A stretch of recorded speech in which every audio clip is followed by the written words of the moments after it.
Although he had been assured that the machine's purpose was just to read his brainwaves, Daniel's life passed through his mind in an instant as he felt himself being strapped tightly onto the chair.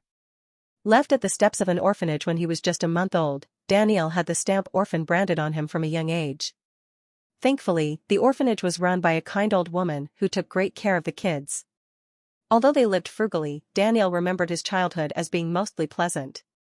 Always showing remarkable results in studies, Daniel won scholarship after scholarship and entered college, looking forward to graduating and earning money to send back to the orphanage.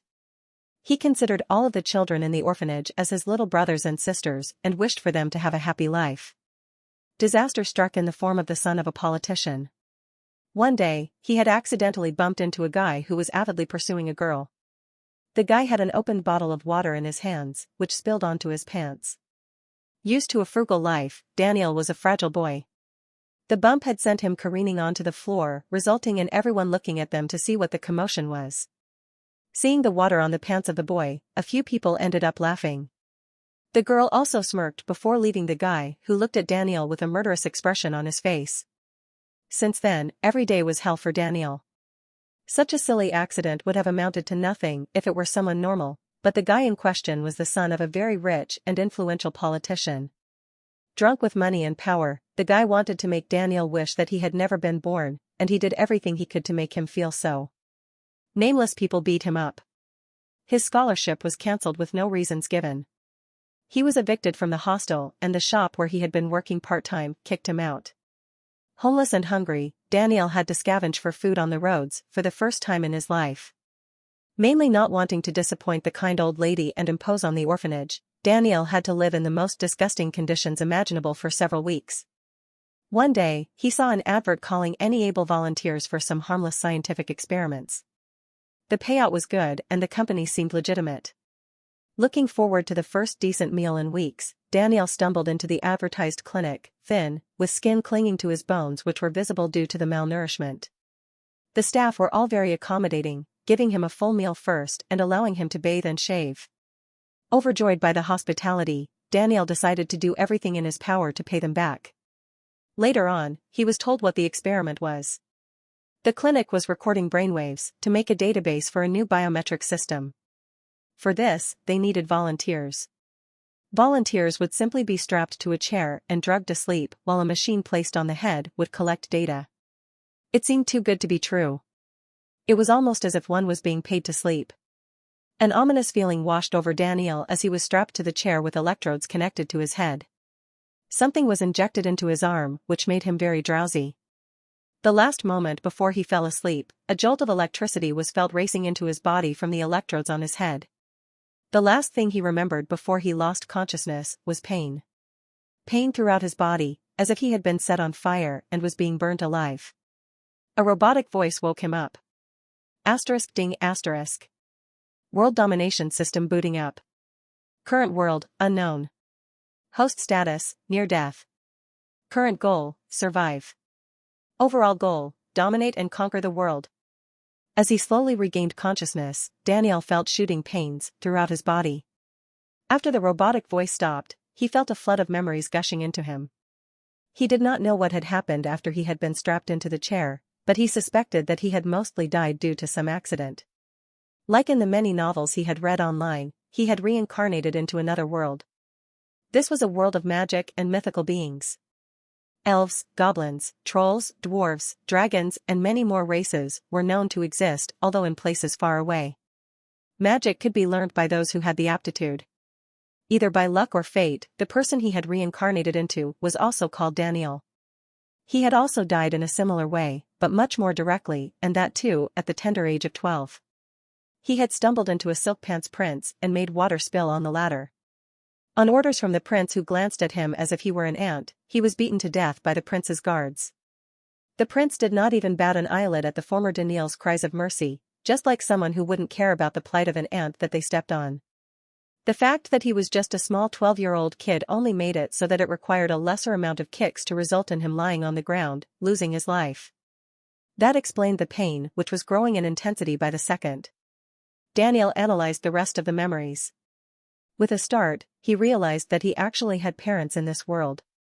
His father was a disgraced soldier who had been fired due to abandoning the army. This was the official story.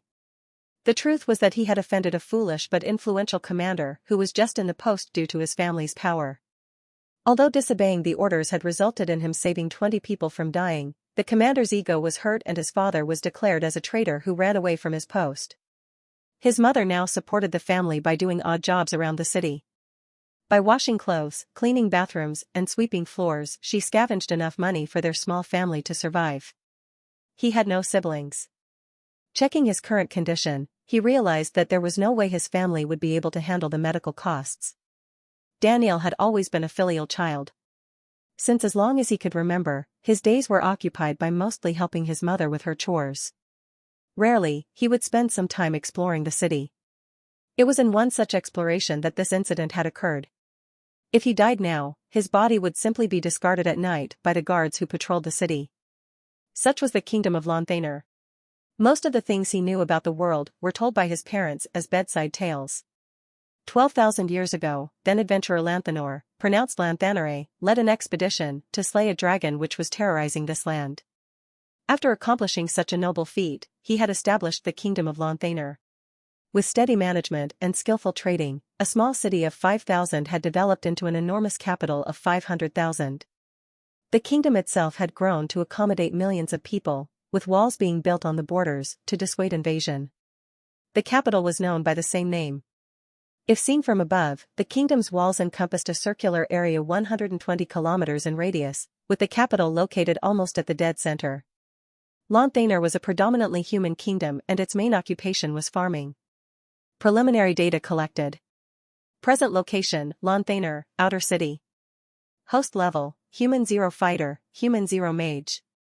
Host potential, F. Host condition, critical. New mission, drink water from fountain located exactly 617 meters north. Mission reward, recovery of body. Level progression, 0%. Do you choose to accept the mission? Failure will have critical consequence. Host has been warned. The robotic voice sounded again in Daniel's head. The pain was almost getting overwhelming and he knew he would die if he continued lying there. Hearing that he could recover, Daniel decided to question who the hell it was in his mind later. Yes, he gasped out loud, accepting his first mission. Mission accepted. Good luck. Hearing this, Daniel gritted his teeth, trying to ignore the pain as he sat up and started to look around. He was in a dark alley, which was currently empty. The surrounding buildings were made of stone but different from the ones he had seen on Earth. The stone was neatly cut into bricks instead of just being heaped one rock on top of another. As he slowly stood up and stumbled to the end of the alley, a bustling market greeted him. In a wide-open area, there were numerous shops set up in formation. Although there were a lot of people in the market, it still somehow seemed to be very much in order. Guards constantly patrolled the area wearing black uniforms with dull golden belt and buttons. People of all kinds could be seen. There was no predominant race or color, but clothing seemed to decide whether one was rich or poor. Some people who seemed to be well off wore waistcoats and knee-length dresses in vibrant colors. Others who seemed to be less privileged wore common shirts and frocks, appearing more muted and indistinct, blending into the crowd. There also seemed to be many kinds of shops. Some sold regular food or items, but a few others which were the most crowded had banners which read magical trinkets for sale. Eliminate odors with the deodor amulet. Stay safe with the protector wristband. Eliminate small illnesses with our special healing ring. Groups of people flocked to these locations as soon as someone made a purchase and left, leaving a spot open. Daniel barely had the time to take in all of these details before he almost collapsed from the pain. Struggling to hold himself up, he suspected that if he fell now, he might never get up again. And this time, he might just be dead for real. There were numerous fountains located around the marketplace. Panic appearing on his face, he realized that there was no way he would be able to check them all before dying from his injuries. Besides, the patrolling guards were eyeing him with threatening stares as if warning him to stay away. System? Which fountain is it? He thought in his mind, half convinced that he was just being dumb and the system or whatever had just been a figment of his imagination born from delirious ravings. As stated, it is the one now located 603 meters north from host's location. The system asks the host to not hesitate from asking any queries. The system will know which thoughts are being addressed as queries. Also, the system ensures the host that he is destined to conquer this world with the help of the very real and aptly titled World Domination system. But first, system advises host to finish the mission. Estimated time to organ collapse, 14 minutes, 27 seconds. Daniel could only stare aimlessly as this response sounded in his mind. Destined to conquer the world? Who cared about that right now? He first needed to conquer the tiredness that was seeping into his mind, urging him to go to sleep. The sun wasn't visible, so Daniel had no way to estimate which way was the north. Asking someone was also out of the question as he had the hunch that he would only have one chance to enter the marketplace. System, I need you to show me the fountain somehow. Or at least which direction north is. Auxiliary tool, HUD-1 needed. EXP points rate, 10. Host has 0 experience points. Would the host like to avail a loan? It must be noted that an interest of 100% must be paid back along with the loaned amount at the earliest. 100%? What the hell? Whoever made this system had the blackest heart possible. Although he cursed at the creator of the system in frustration, he knew that he was in a situation where he would die if he did not take the loan. Even if it were 1000%, he would have had to choose it. Yes, he said, as his body shook due to the waves of pain lashing at him. Loan granted. HUD-1 purchased from the system store. Deployment shall commence in 3, 2, 1. A bright flash of light appeared in front of Daniel, which made him close his eyes. A tingling could be felt in his brain as he waited for his eyes to adjust. After opening his eyes, it felt as if someone had switched on a light at his location. Everything in his vision was crisper and more vibrant than it had been. In the top left corner was some data that Daniel did not have time to examine because of the statement from the system which said, HUD-1 deployed. Please note that usage of any tools or abilities will result in depletion of energy. Host's current energy, 1.2%. Realizing that he had no time to waste, Daniel hurriedly started looking around. To his left, one fountain could be seen in the distance, shining with a red hue. He knew that this was where he needed to go. Gathering all the remaining energy in his body, Daniel took a deep breath as he prepared to put everything on the line and reach his destination no matter what came in his way. Not hesitating anymore, he took off at a dead run towards the fountain. It dominated his eyes, almost calling to him, offering salvation. His rags and bloody body made him stick out like a sore thumb in the crowd. People shied away as he got near them, avoiding him as if he were the plague. This was actually a blessing for Daniel as he now had a path with no obstacles. Hearing a shout from behind which signaled that the guards were after him, he spurred his body to move even faster while gritting his teeth to ignore the agony that came from pushing his already injured body to the limit. As soon as he reached the fountain, Daniel dunked his head in, drinking as much water as he could. Although he sputtered and coughed, he still managed to ingest a large amount of the water. He also hurried to scoop up and drink as much water as he could before the guards arrived. Suddenly, a baton lashed his back, making him bend over with shock. He curled into a ball almost instinctively as heavy kicks started to rain down on him. Thankfully, the kick stopped in a few seconds, and he was hoisted up by his waist roughly. Never having the pleasure of constantly being able to stuff himself, Daniel had a light and lithe figure. Even though he wasn't extremely thin and malnourished, he was definitely not the picture of good health. The guard who had lifted him cursed under his breath as he took him back into the alleyway and threw him on the ground. He felt his head bounce on the hard floor, almost making him faint. If I see you in the market again, I will personally donate you to Oslo. And you know what he does with stray kids. Saying so, the guard stormed away, not caring whether Daniel lived or died. Daniel couldn't even register what the guard had said as he was currently trying hard to maintain consciousness. His head was now bleeding while he wondered whether he had been cheated. Had it all been his imagination? As if to answer his question, the system responded. Mission success. Beginning recovery. Daniel felt his stomach burning, almost as if what he had drunk was not water, but acid. A second later, his whole body relaxed as something spread from his stomach towards each damaged tissue. Starting from the head injury that he had sustained just now, each wound started becoming numb as if he had just been injected with anesthesia. In a few seconds, he felt much better, although some parts of his body still hurt. The recovery seemed to be targeting the most damaged organs first, bringing him back from death's door. As his organs slowly started to get back to normal, Daniel breathed in comfortably for the first time since coming to this world. After a while, the numbness faded away, making him realize that except for the surface scratches and cuts that still bled a little, his internal organs were fine and his condition was much better than before. He stood up and pinched himself, wanting to make sure that it had not all been just a dream. After all, only a few minutes ago, he had been gravely injured with his organs about to collapse. Recovery finished.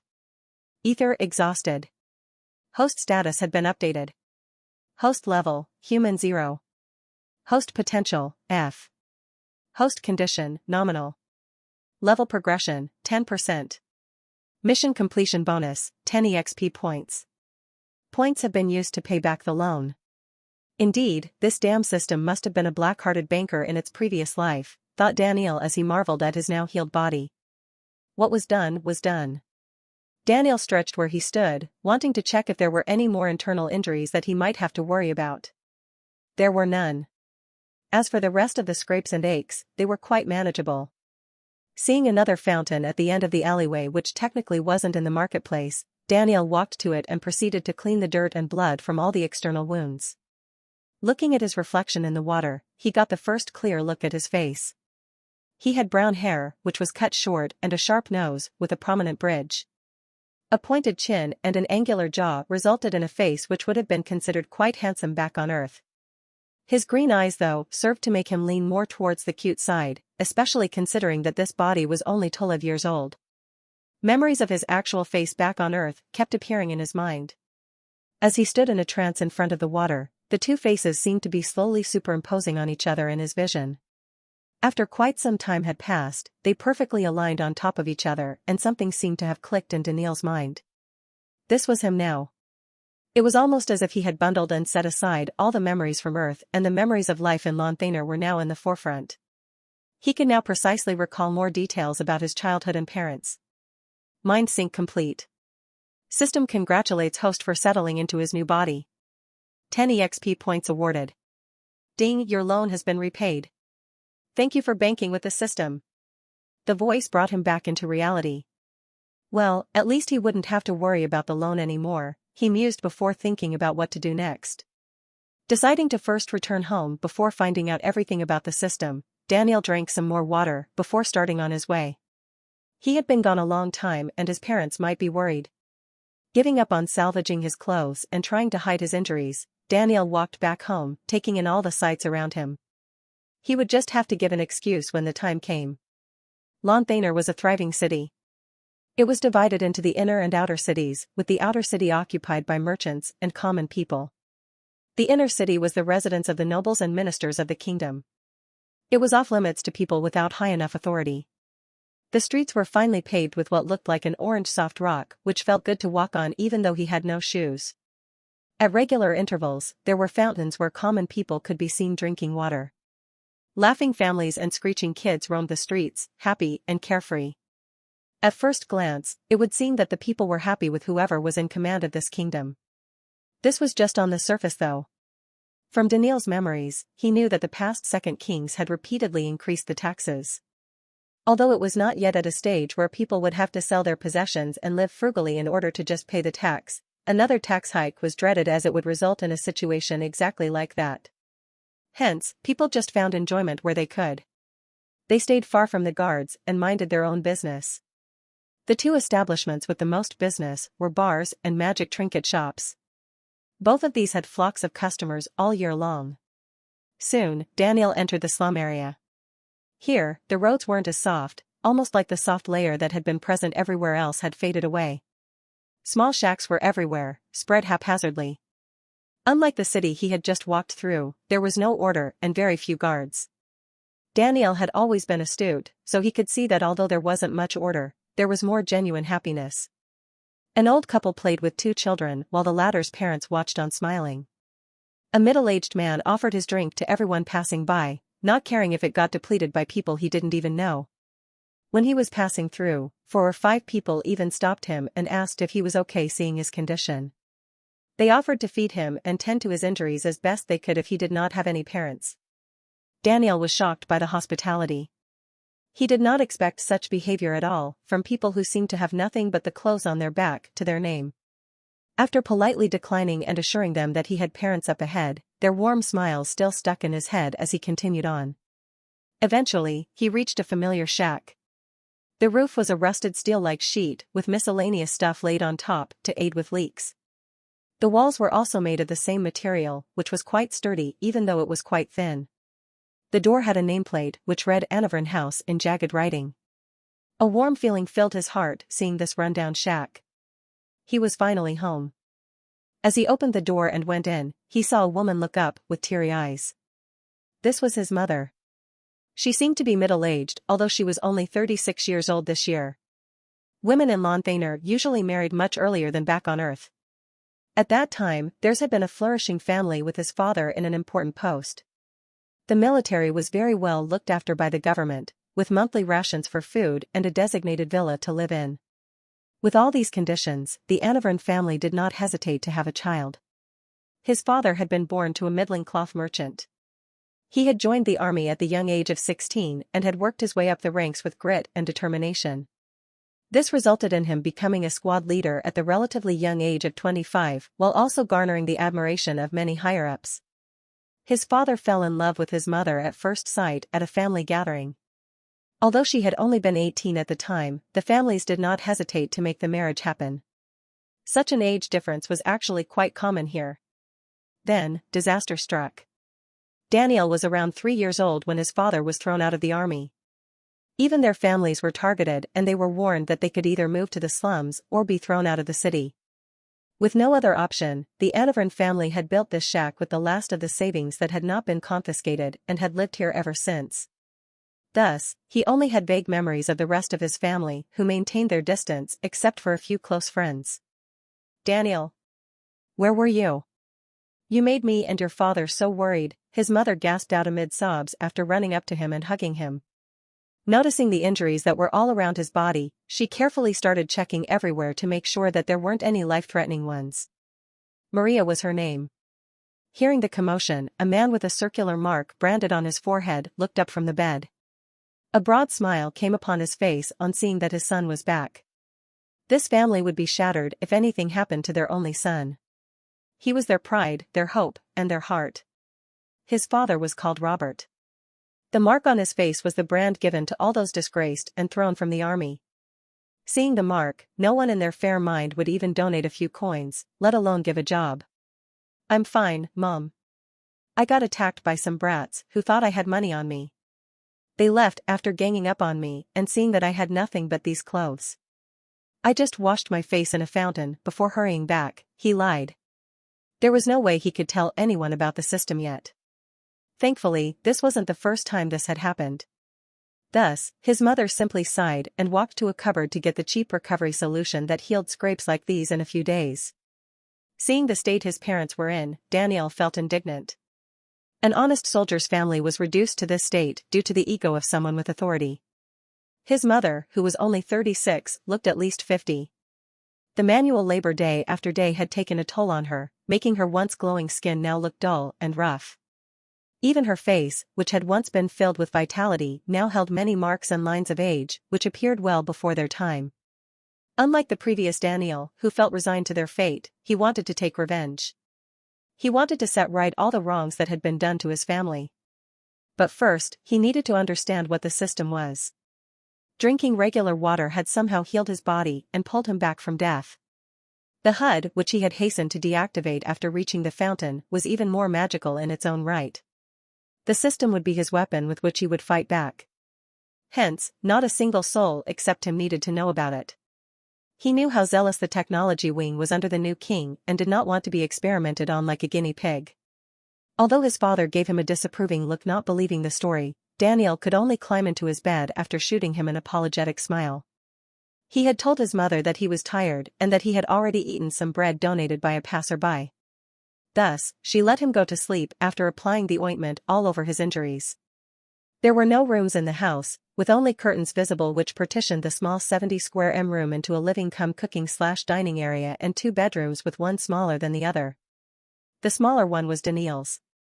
It was finally time to see what this system really was. As Daniel closed his eyes, he prepared a list of questions to ask. The pesky system did not even give him this chance. Host status observed to be suitable. Introduction commencing. Welcome to the world domination system. Beggar or prince, merchant or soldier, regardless of your starting point, with the system's help, your hard work can make you an unparalleled king under the heavens. Your path to domination begins. Introduction completed. Host may now ask any queries he has. Daniel was dumbstruck for a moment and couldn't speak. Hearing that the introduction was beginning, he expected a full explanation which would clear all of his doubts. Instead, all he got was another empty explanation which told him nothing new. "How did you get into my head?" he asked, deciding to start with the most pressing questions. Information locked. Please advance to the requisite level to unlock this information. Who made you? Information locked. Please advance to the requisite level to unlock this information. Did the scientists on Earth somehow put you in me? Information locked. Please advance to the requisite level to unlock this information. Daniel was starting to get angry. He first calmed himself down and started to ask questions which might be answerable. What is ether? How did it heal my body? Ether is a wondrous material generated by this world. It is one of the materials that contains the quintessential energy which enables those in this world to advance on the path to power.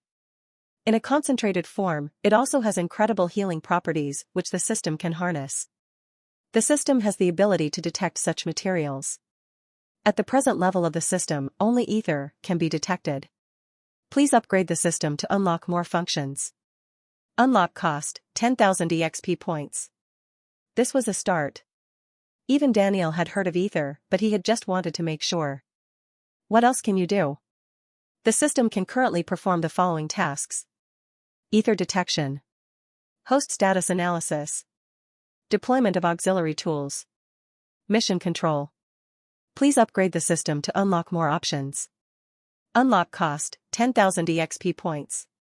The damn system constantly kept asking him to upgrade it. To Daniel, it sounded like the irritating friend who constantly coaxed you to buy him something. Opting to ignore it, he asked, "How do you earn EXP points? And what is the level progression?" EXP points are earned when certain hidden goals are achieved or when missions are accomplished. Level progression is the progression of the host towards the next level of power. Daniel had guessed as much. What are the power levels? System is not aware of the power levels in this world. New mission, provide information regarding the world. Mission progress, 0%. Mission description, the system has already analyzed all the information currently known to the host. New information is needed in order to build the database. Host is required to find and interact with any and all materials that will aid in this task. Mission rewards, 10 EXP points. A new function will be unlocked. Mission failure penalty, none. Does host choose to accept the mission? A simple question had resulted in a mission being given. It seemed that even idly ruminating and asking questions could trigger events like these from the system. Yes. Mission accepted. Good luck. This was what Daniel knew so far. He had a black-hearted but very powerful system in his head which boasted that it would make him the king of this world. More functions could be unlocked by finishing missions and earning EXP points. Reflecting on this, he realized that at this moment, Daniel couldn't care less whether he became the ruler of the world or not. He had completely merged into his present body and felt very lucky to have parents in this world. The pain of not having any in his previous life made him treasure them even more. This, in turn, made him even more determined to exact revenge and obtain justice. His present goal was this: find out more about the world and keep unlocking functions. Look for any opportunities that could be utilized due to the presence of the system. A shuffling was heard from the curtain as a man entered the room. Your mother is asleep. I saw the blood on your clothes, boy. From where did you learn to lie to your parents? That much blood definitely didn't come from just those external wounds. Quickly, show me if you were hurt anywhere else. I have a friend in the infirmary who might help. Let's not make your mother worry even more. She already has enough on her mind. Another pair of footsteps followed from behind, as his mother entered and playfully tapped on his father's shoulder before turning towards Daniel with a reprimanding look on her face. You think I didn't notice? I'm his mother. Tell us, son. That ointment will only work on the smallest scrapes and cuts. No matter what the cost, we can hire a healing mage in case you are hurting anywhere inside. Those kinds of wounds shouldn't be ignored at all. Seeing the concerned looks on his parents' faces, tears appeared in Daniel's eyes. He had never known such a feeling. Although the old lady in the orphanage had always cared for him, the absence of parents had always weighed down on him like a burden. A warmth spread through his body. In this world, he was loved and cared for. In this world, he had people he could call his own who would do anything for him.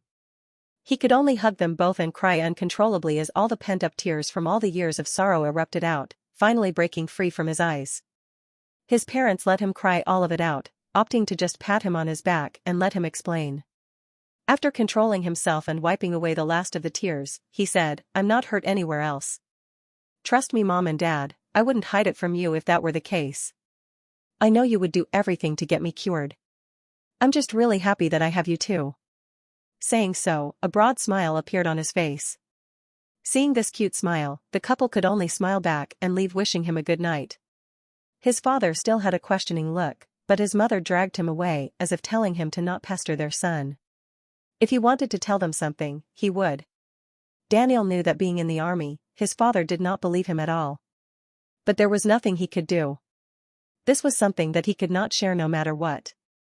He would have to think for a more plausible explanation later. As much as he hated lying to his parents, he simply had no choice. Although he had been healed and felt that his stomach was full, Daniel felt very sleepy and tired from the long day he had just had. Looking forward to the next day, he fell asleep almost instantly. 4 hours later, Daniel had gone to sleep at around 10 p.m. The old rusted clock in the living room read 2 a.m. when a rustling sound was heard from outside the door. After a bit of fumbling, the door creaked open to reveal 2 men in black clothes. "Search everywhere and be silent. The old man in this house was a soldier, so it's better not to get into a fight," said the first man to the second. Nodding in reply, the 2 continued to sneak into the house. Ding asterisk. New mission, defeat the thieves in the Anavran house. Mission description, thieves have entered your house. The future king of the world cannot have robbery happen in his own house. Drive away the thieves. Mission reward, 20 EXP points. 5% level progression. Suggested purchase, heads-up display combat aid add-on, 1. Cost, 10 EXP points. Would you like to accept the mission and make the purchase by taking a loan? The standard interest rate will apply. Daniel woke up to this sound. His eyes opened wide as he heard the sounds coming from the living room.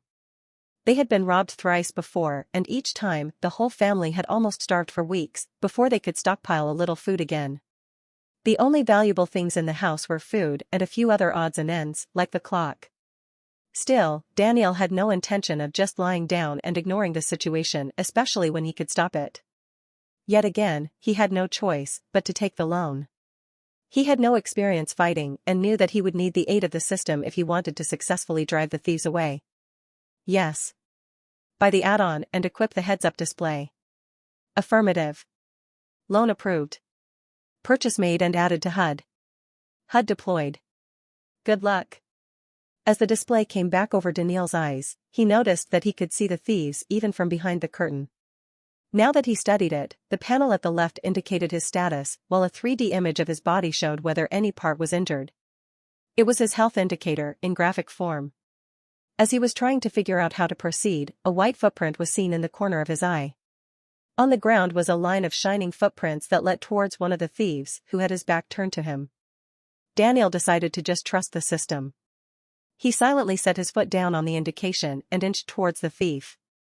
Luckily, the rustling of the curtain was not heard by the intruders due to the sounds already being made by them. On almost reaching the thief, a white shining fist appeared on the side of the head. Daniel understood that it was the trajectory of his arm that he had to follow. Holding his breath, he pulled his arm back and punched along that line, making the head of the thief whip sideways. The sudden whiplash effect instantly made him faint and fall to the ground. Although the hit and the fall were silent, Daniel had made a mistake. As he had no experience punching, he had punched in a very awkward fashion by bending his body forward. He now lost his balance and hit a table with his hand while falling forward. This made a more audible sound that echoed through the house. Daniel hurriedly got up only to realize with horror that the other thief had noticed him and was now lunging towards him with a shining dagger in his hand. The dagger was only inches from his head as the thief was thrusting from above with the intention of killing him with one blow. Without thinking, Daniel punched in the new trajectory shown in the heads-up display. The trajectory led towards a specific point on the thief's arm, near the elbow. With centimeters to spare, the hand was knocked upwards as the thief's elbow snapped, making him howl in pain. This woke up his father, who rushed into the living room. Only taking a second to comprehend the situation, Robert quickly put the thief, who was bent over, howling with pain, in a sleeper hold. After a little struggle, the thief fainted. Mission success. 20 EXP points awarded. 5% level progression awarded. Ding. Your loan has been repaid. Thank you for banking with the system. Never in his wildest dreams did Daniel think that he would become a slave to a system which exacted interest after interest. From now on, he vowed to never take a loan. What was the reason behind this anyway? This system kept boasting that it would make him dominate the world, but right now the only one being dominated was him, by the atrocious interest rate. Daniel thought a bit hard about this, half demanding an answer. Thus, the system responded. System would like to inform the host that resources like EXP points and level progressions can only be given by the system when the host has earned them. The system is only capable of extracting these from completed missions. This is due to the advanced principles of multiple frequency energy extraction implanted in the system. The loan system was implemented by the creator of the system to aid weak hosts. A small amount of remnant energy is present within the system for emergencies. But, parameters have been set regarding the usage of this energy. This is to dissuade hosts from earning too much for free and to encourage them to finish missions and achieve their rewards. Hence the interest rate. Daniel had not expected the system to give a response at all. Son? Son? Did they hit you on your head? Why are you in a daze? He felt his father shaking his shoulders as he woke up from the trance he had gone into when listening to the system.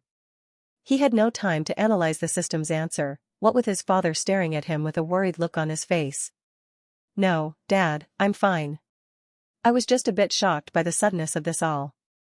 What do we do with these two? He asked, motioning at the thieves. Go and call Benny over. These thieves must have bounties on their heads.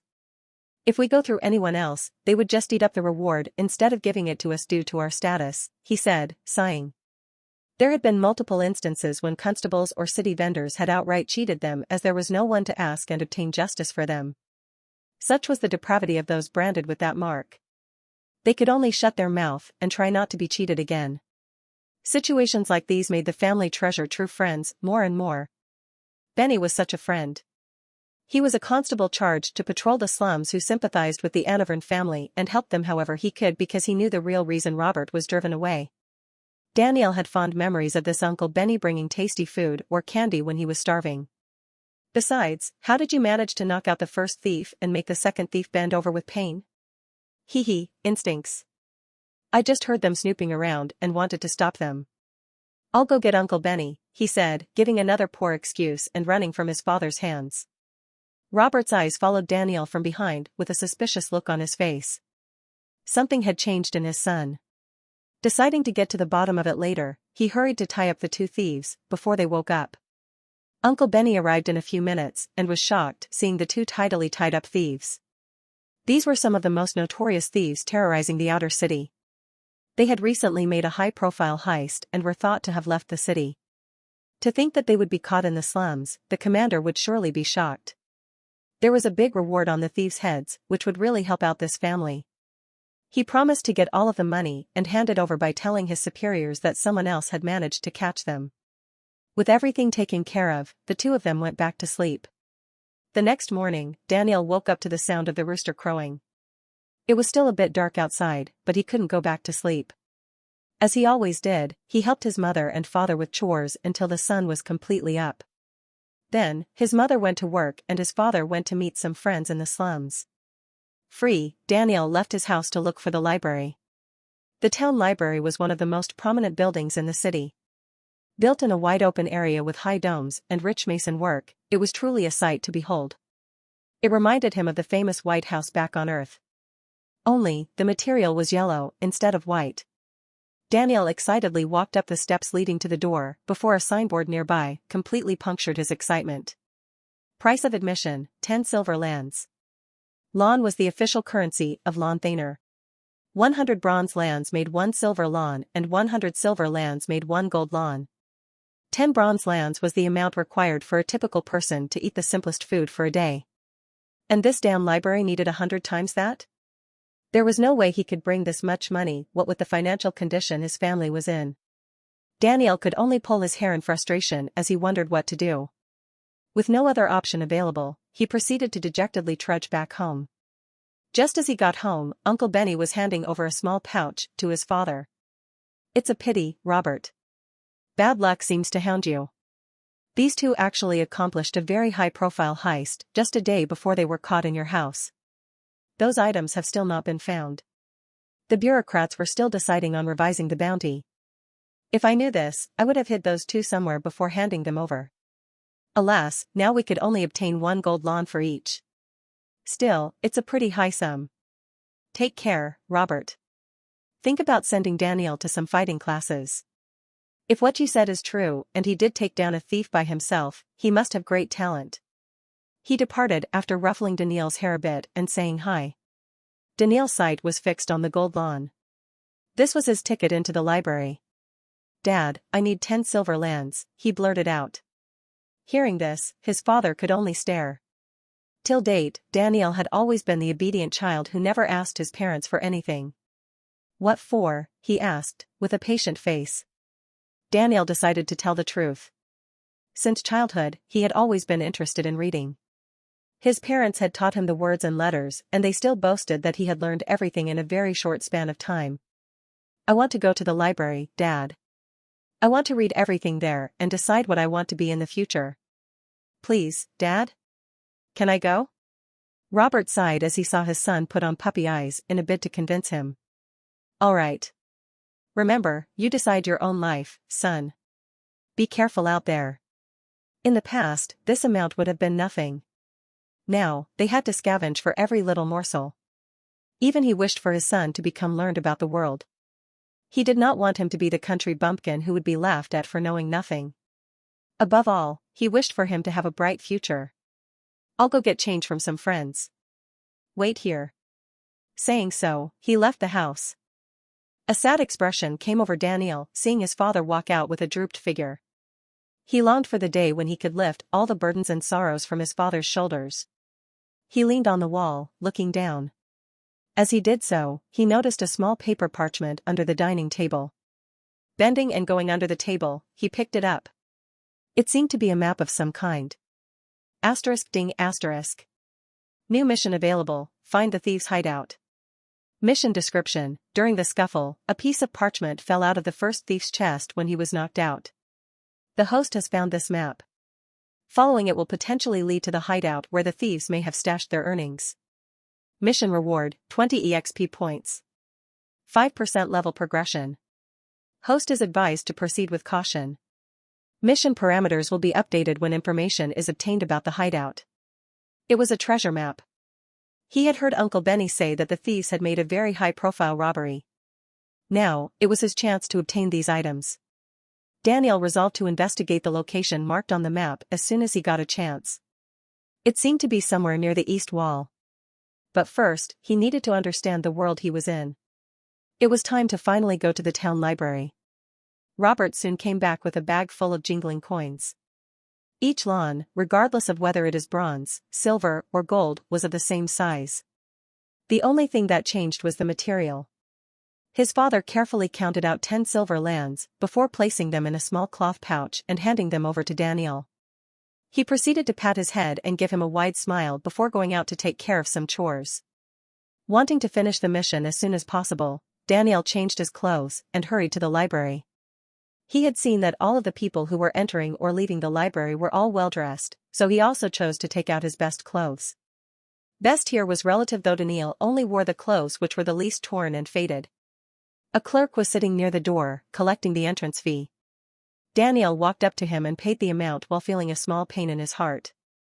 He would definitely not let his father's trust in him be in vain. The clerk eyed him up and down before depositing the lands in a box. Touch the token and keep it with you at all times inside the library. It will vibrate when the library is closing. This means that you will have to come out. Saying so with a flat voice, the clerk handed out the flat silver coin, which was unmarked. As Daniel touched it, it seemed to glow with a faint light. He put it in his pocket before hurrying to enter the library. This was definitely a simple magical trinket. Daniel was excited to find out about the magic which existed in this world. Like all youths, he had dreamed of picking up objects without touching them or conjuring the elements with his hands. Now, all that was possible in this world. A wide open space greeted him. Numerous tables and chairs seated more than 500 people who maintained pin-drop silence. Daniel was expecting towering bookcases, but was shocked to see what looked like podiums situated around the hall. As he stared, people seemed to be walking up to the podium, grasping it at its sides with both arms as if they were going to give a speech, then returning to their seats with a book in hand. After watching more than 10 people do the same, he also walked to an empty podium and mimicked the other people, grasping it with his hands. Welcome to the town library. Please select the topic of the book you would like to read. Daniel jumped back in shock as a floating list appeared in thin air in front of him while a voice seemed to speak in his ear. Unlike the system which spoke to him from inside his mind, this voice came more from the outside. Both the screen and the voice vanished as soon as he lost physical contact with the podium. This was an interface that seemed to be truly magical. A few people walking near him chuckled, seeing him jump back. This did not seem to be a very rare occurrence as they went back to their work right after looking for a bit. Blushing, Daniel touched the podium again. This time though, a different voice sounded. ****. Data interface found. System function, data interface module unlocked. 10 EXP points awarded. Would you like to use the system to communicate with the interface? Free EXP points just for touching a podium? Sweet, he thought. Yes. Select the best book about power levels in the kingdom. Affirmative. Sorting through book list. 2,343 options found. Filtering using the number of readers as the parameter. 432 books found. Filtering for fame of author. 178 books found. Filtering for relevance to host. 67 books found. List made. First book selected. A thick green tome with the label, "What is Power?" by exalted human-level scholar Valix Mantes, appeared on the podium out of thin air. It seemed to contain at least 1,000 pages. Lifting it off the podium, Daniel almost fell to his knees. Struggling to raise it up, he slowly walked towards a nearby table. He needed to read 67 books like these? Impossible. Even this book would not be finished in the time he had till the library closed. Having no choice but still looking forward to the information, Daniel excitedly flipped open the book. ****. Mission in progress. System congratulates host on progressing in the mission. Provide information regarding the world. As hidden parameters have been achieved, the function information scanning has been unlocked. Please finish the mission to obtain the EXP points. ****. Book scanned and relevant information extracted. Please proceed to obtain the next book in the list. Mission progress, 1.49%. He hadn't even read a word in the book, but the reading was done. For the first time, instead of cursing the creator of the system, Daniel blessed him. If this function hadn't unlocked now, he had no idea how many months it would have taken to accumulate enough money and return again and again to the library. Quickly, Daniel brought book after book to the table. At around the 20th book, the system said, "Host is advised to not tire himself by carrying the book again and again to the table. Just accessing the book at the podium and touching it will suffice." A look of indignation came over Daniel's face as he heard this. He was already bone-tired from having to carry book after heavy book to the table. And the system chose to advise him now? "Why didn't you tell me before?" he screamed in his mind. Now that he thought about it, he should have realized it himself after seeing the system scan the book in less than a second. Due to his extreme excitement though, he had hurried to carry each book to the table without thinking about it. Now, in his fury, he unconsciously chose to ignore this. By default, the suggestion level of the system is set to 3/5. This is to ensure that the system lets the host think for himself most of the time. After reaching the 20th book, the parameter existing for detection of suggestion need was met and the suggestion was made. It is not possible to change the default setting at your level. Hearing the response, Daniel could only shake his head and do what the system had said. Of course, he vowed to be smarter from now on. After all the books were scanned, Daniel went back to the table and sat down. Tell me the power levels in this kingdom, he asked and waited with bated breath. Ding. Data analyzed. Power levels for body refiners/fighters. Human level 1 to 9. Warrior level 1 to 9. Rumored champion level. Rumored hero level. Power levels for mages. Human mage level 1 to 9. Warrior mage level 1 to 9. 6 mage specializations found. Daniel's personal path towards power finally began with this explanation. Important points to be noted regarding power and power levels. The number 9 holds a special significance in the world that the kingdom is situated in. Each stage of human, warrior, and the rumored champion and hero contain 9 levels. Body refiners or mages in levels 1 to 3 are called by the additional name tag neophyte, levels 4 to 6 eminent, and levels 7 to 9 exalted. For example, a human, 8-level body refiner would be referred to as an exalted human. Body refinement only requires resources like ether. Development as a mage requires both resources and talent in comprehending the elements or natural phenomena. The factor which decides the effectiveness of body refinement training using resources is the potential of the body. Higher potential will result in higher gain in power from a smaller amount of resources. Whereas if one has very low potential, a large amount of resources are needed to progress in levels or stages.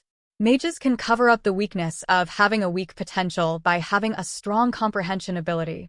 Fighting ability of a body refiner is decided by his skill in learning and applying fighting techniques. In a famous example quoted in the book, What is Power? A neophyte human, 1 disciple defeated an eminent human, 6 combatant using superior skill and technique. There is even more of a disparity between body refiners and mages. A single skilled neophyte human mage can even defeat tens of eminent human fighters with the right fighting style. This is balanced by the extreme rarity of mages. Only 1 in 1,000 people have the minimum talent required to become a mage. One needs to be born with a specific body type, known as being in possession of a madrat, to even try to train as a mage. Daniel felt his head reeling from all the information. He had to ask the system to repeat all of the information thrice. Do I have the madrat? He asked, hoping for a positive answer. No. Host's body has no madrat, and the body potential is among the lowest possible. This answer crushed his hopes. But the system was not done. Host does not need to despair, because he is in possession of the world domination system. Methods have been identified to improve potential and obtain a madrat. Host just needs to focus on completing missions and obtaining EXP points, as they are instrumental in upgrading Host's body. Yes. At least there was a possibility. Daniel decided to do whatever was necessary to grow stronger. He closed his fists, determined to tackle all missions and stockpile as many EXP points as possible. Of course, that required staying a mile away from the system bank. A pair of hands hoisted him up from his seat, and Daniel suddenly found himself dangling in the air. In this world, he was only a 5-foot-tall, scrawny 12-year-old kid who could easily be manhandled this way. A nondescript constable sneered at him from the side before saying, "You have long exceeded the book limit set for the price paid. Pay 10 silver lands or get out. Didn't the clerk tell you about the book limit?" In the air, Daniel could only put up a futile struggle attempting to get free. Failing, he said, "He didn't. And I don't have any more money." Smirking, the constable proceeded to take him out of the library in this fashion, saying, "I thought as much. This isn't a place for punks like you. Get out and don't even think of coming back." As they got to the steps, the guard winked at the clerk, who winked back with a smile. This was all a scheme by the two of them. Daniel was bodily thrown from the top of the steps. Thankfully, there was a little space between flights of steps which he landed on. He had scraped his knee, which hurt like hell. Most of all, his pride was beaten to the ground. Ding. Mission. Provide information regarding the world. Success. 10 EXP points awarded. New mission. Take revenge on the library's constable and clerk. Mission description. The town library's clerk usually runs a scheme which involves not informing commoners of all the rules of the library, resulting in them being thrown out of the library by the constable. Host was also trapped by this scheme. A world dominator cannot suffer such grievances without seeking redress. Take revenge on them by bringing this to the attention of superiors. Mission reward, 30 EXP points. Would you like to accept the mission? For once, the system aligned with his thoughts perfectly. Yes, he replied. Mission accepted. Good luck. Daniel picked himself up and dusted off his clothes. His pocket was ripped when the constable had taken the silver token before throwing him out. Book limit? What the hell was that? What sense did it make to limit the number of books one could read?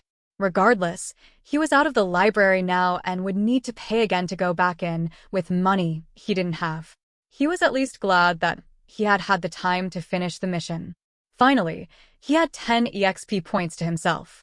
This really picked him up and improved his mood. Although he had not forgotten the humiliation, it was thrown to the back of his mind now because he could not do anything about it at the moment. Being able to do this had always been part of his personality. As he got up, he heard a commotion near the gates of the library. A large crowd had formed which Daniel inched himself into. At the center were two men face to face. One, who seemed to be in his late 20s, was wearing a green robe with fists emblazoned on it. The other was a middle-aged constable who had a different uniform than the others he had seen patrolling the streets. Where the other's belt and buttons had been a dull gold, his shined bright, reflecting the sun and making a few observers close their eyes. He stood tall and straight with a strict expression, his uniform serving to only increase an image of authority and power. The man in the robe, on the other hand, had a casual expression, but there seemed to be a hunter hidden underneath. He was in a stance similar to that of a tiger, which could stay unnoticed in the bushes until it pounced with devastating power and tore a deer to pieces. This is a training hall matter. It would serve you better to let me leave, Officer Ajax, said the man in the robe. Regardless of whose matter it is, I have orders to take you in today. Eminent human Elenav.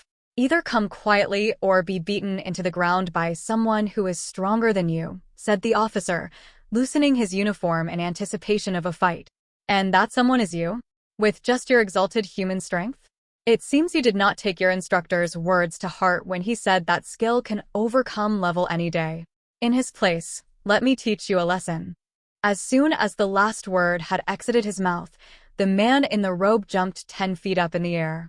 His body turned into a human spear in the air that shot toward the officer from above, with his fist pointing out as the head of the spear. The officer managed to dodge the first strike, but what followed was a series of punches and kicks that seemed almost like blurs in Daniel's eyes. The man's speed was something almost unable to be replicated by a common human. The variations in his punches and kicks themselves were dizzying to watch. Although the officer mostly dodged, he also managed to throw a few punches in. At one point, a punch of his which had missed had resulted in a huge boom as it struck the ground. A hole a few inches deep in the shape of a fist was made in the ground, which shocked Daniel to the core. Such power was unseen or unheard of back on Earth. Missed punches like these resulted in the officer taking a few blows to his back and chest.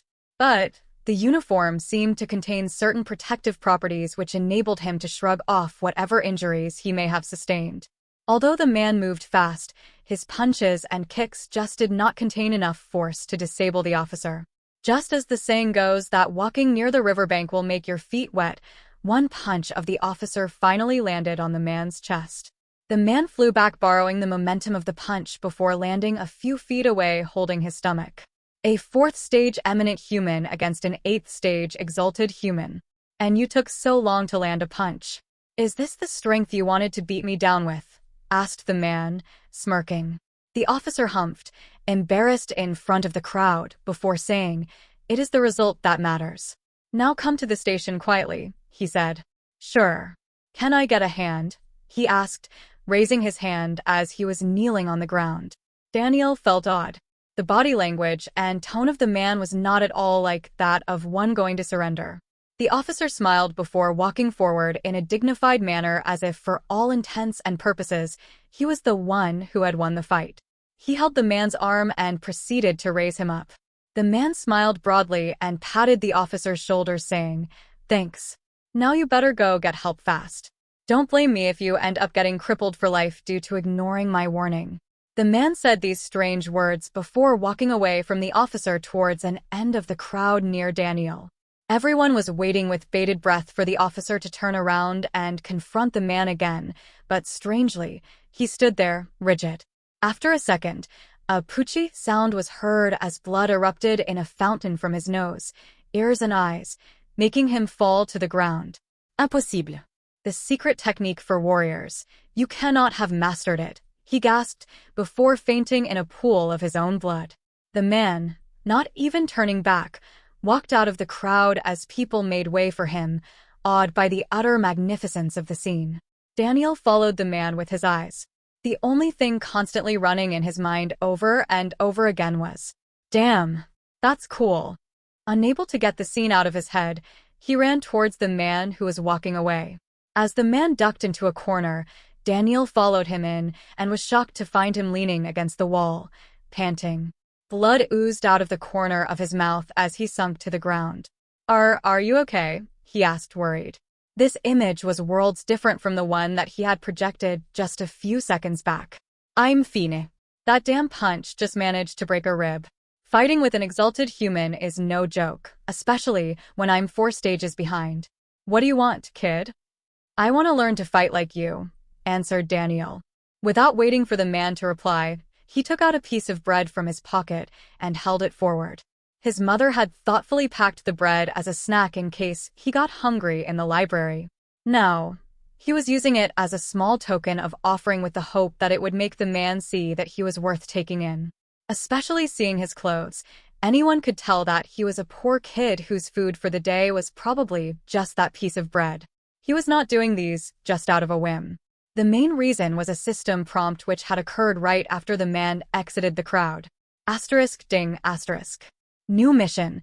Receive an invitation to the Fists of Justice, Training Hall from Eminent Human Elenav. Mission description. Deriving from data collected from the crowd, this training hall fights against corrupt government officials and laws for the good of the people. This mission was triggered due to the acceptance of the mission, take revenge on the library's constable and clerk. It is possible that the training hall might help in the host's journey. Mission rewards, 20 EXP points. A type of points might be unlocked. Daniel wondered what these types of points were, but he had no time to ask as he had to hurry after the man. Now, with a little time to spare while the man looked at him oddly, he asked, "What are types of points?" Replying to the host, there are specific types of points which can be awarded by the system. The most common is EXP points, which can be used for various purposes. Other types also have distinct purposes. Although he hadn't gotten much information, this was still good news. He looked forward to seeing what these types of points were. As if he had made some kind of decision, the man shrugged and took the bread, munching on it while musing about something. While Daniel watched on, he noticed that the man had strong features, with a high nose and sharp eyes. A scar ran along his left cheek towards his left ear which seemed to have been sustained many years back. "Thanks, kid. You want to join the Fists of Justice Training Hall? The old sect head always tells us to find those with a good heart to extend the invitation. We fight for justice for commoners like you. If you agree, I would love to take you to the hall. Right now." It was this easy. Daniel thought that he would have to run many more errands before even considered for an invitation. It turned out that the difficulty of the missions varied a lot, and it did not have any link with the experience points awarded. Mission success. Congratulations. 20 EXP points awarded. Faction points unlocked. Faction points can be used to purchase certain boosts from the system store. System store is locked until the host reaches the human for level. It sounded a lot like the RPG games that were so popular back on Earth. Meanwhile, the man was slowly rising to his feet. He scratched his head a bit before saying, "I'm Elenav, by the way. Do you agree? And if you do you mind helping me with something?" Daniel was bewildered. What kind of help could a 12-year-old be? But first, he hurried to agree. Great. Raise my shirt from behind. Don't worry, I just want you to take out a pentagon-shaped object tucked there, he hurried to say, seeing the strange look in Daniil's eyes. It was a fist-sized coin shaped like a pentagon with a few red gems embedded in between the gold that it was made of. As Daniil touched it, it glowed a dangerous red and started to heat up. Hand it to me quick. Otherwise, it might attack you. Daniil hurried to put the coin in Elenav's hand. As soon as he did so, the red glow was replaced by a golden one. Holding the coin up to his mouth like a mic, he said, "This is Elenav. I'm in the third alleyway east of the town library. Need extraction for me and a new recruit. Send a medic, it seems my lung might be punctured." Apunctured. How is this man even standing? Wondered Daniil as a gruff voice came from the coin which said, "Understood. Stay at your location, someone will come in a minute." In less than a minute, a figure dropped down from the sky in beautiful white robes. Apart from the shock of seeing a human drop down from the sky like a bird, Daniil was awed by the stunning beauty of the woman who had arrived. Possessing a lithe figure swathed in the white dress, the woman had prominent features with large eyes and a straight nose. Her petulant lips turned into a thin line after seeing the smiling expression on Elenav's face. "Viuda, thanks for coming. I definitely didn't do something to irk all of the females of the training hall, did I?" he said, pointing with his eyes at Daniil. Daniil got the hint and opted not to say anything. The woman, without saying a word, swooped forward in a quick motion and touched both Elenav and Daniil on the shoulder. Daniil felt a weightless sensation for the first time in his life. To his amazement, he was hovering a few centimeters off the ground. His body felt light, as if a small gust of wind would be able to blow it away. Elenav groaned as he first rose into the air. Hearing this, the woman turned around with a look of concern on her face, which quickly morphed back into the one she had initially. As Daniil was still marveling at the realization that he was actually flying, the system spoke in his mind. New tool available for purchase in store. Phenomena Analysis Module 1, PAM 1. Rate 20 EXP. Tool description. This is a tool which collects information from phenomena observed by the host and compiles it into techniques or training manuals which can be trained with by the host. It is an upgradable tool which requires lesser and lesser observation to output a manual on upgrading.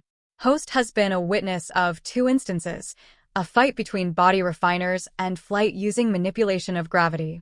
This has satisfied the parameter to unlock the tool in the store. Please explore and experience more situations to unlock more features of the system. Yes, shouted Daniil in his mind.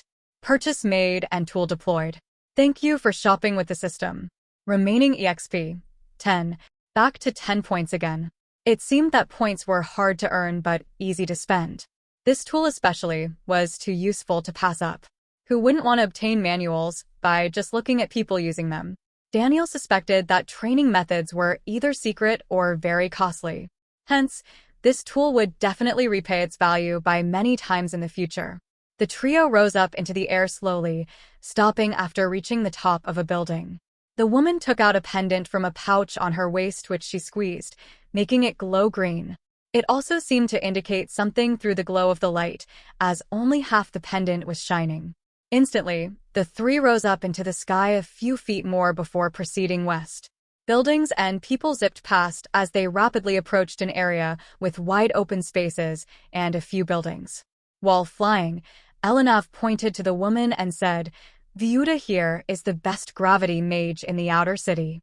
She teaches the beginner mage class in the training hall and is very warm to cute kids like you. Don't be fooled by her countenance now. She's just pissed a bit about something that I did." The flying Viuda humphed at Elenav before smiling briefly at Daniil. Judging that this was what a 12-year-old would do, Daniil blushed before looking down. Of course, such a beautiful woman smiling at him was a first in his life, which was why blushing was so easy.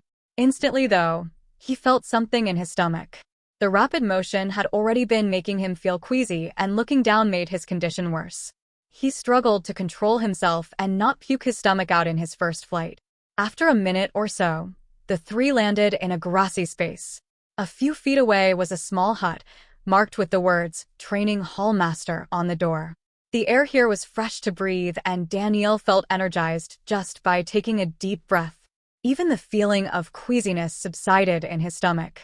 A broad smile appeared on Elenav's face as he spread out his arms and said, "Welcome to the Fists of Justice training ground." As the last word left his mouth, he suddenly convulsed, clutching below his chest before falling face first on the ground, unconscious.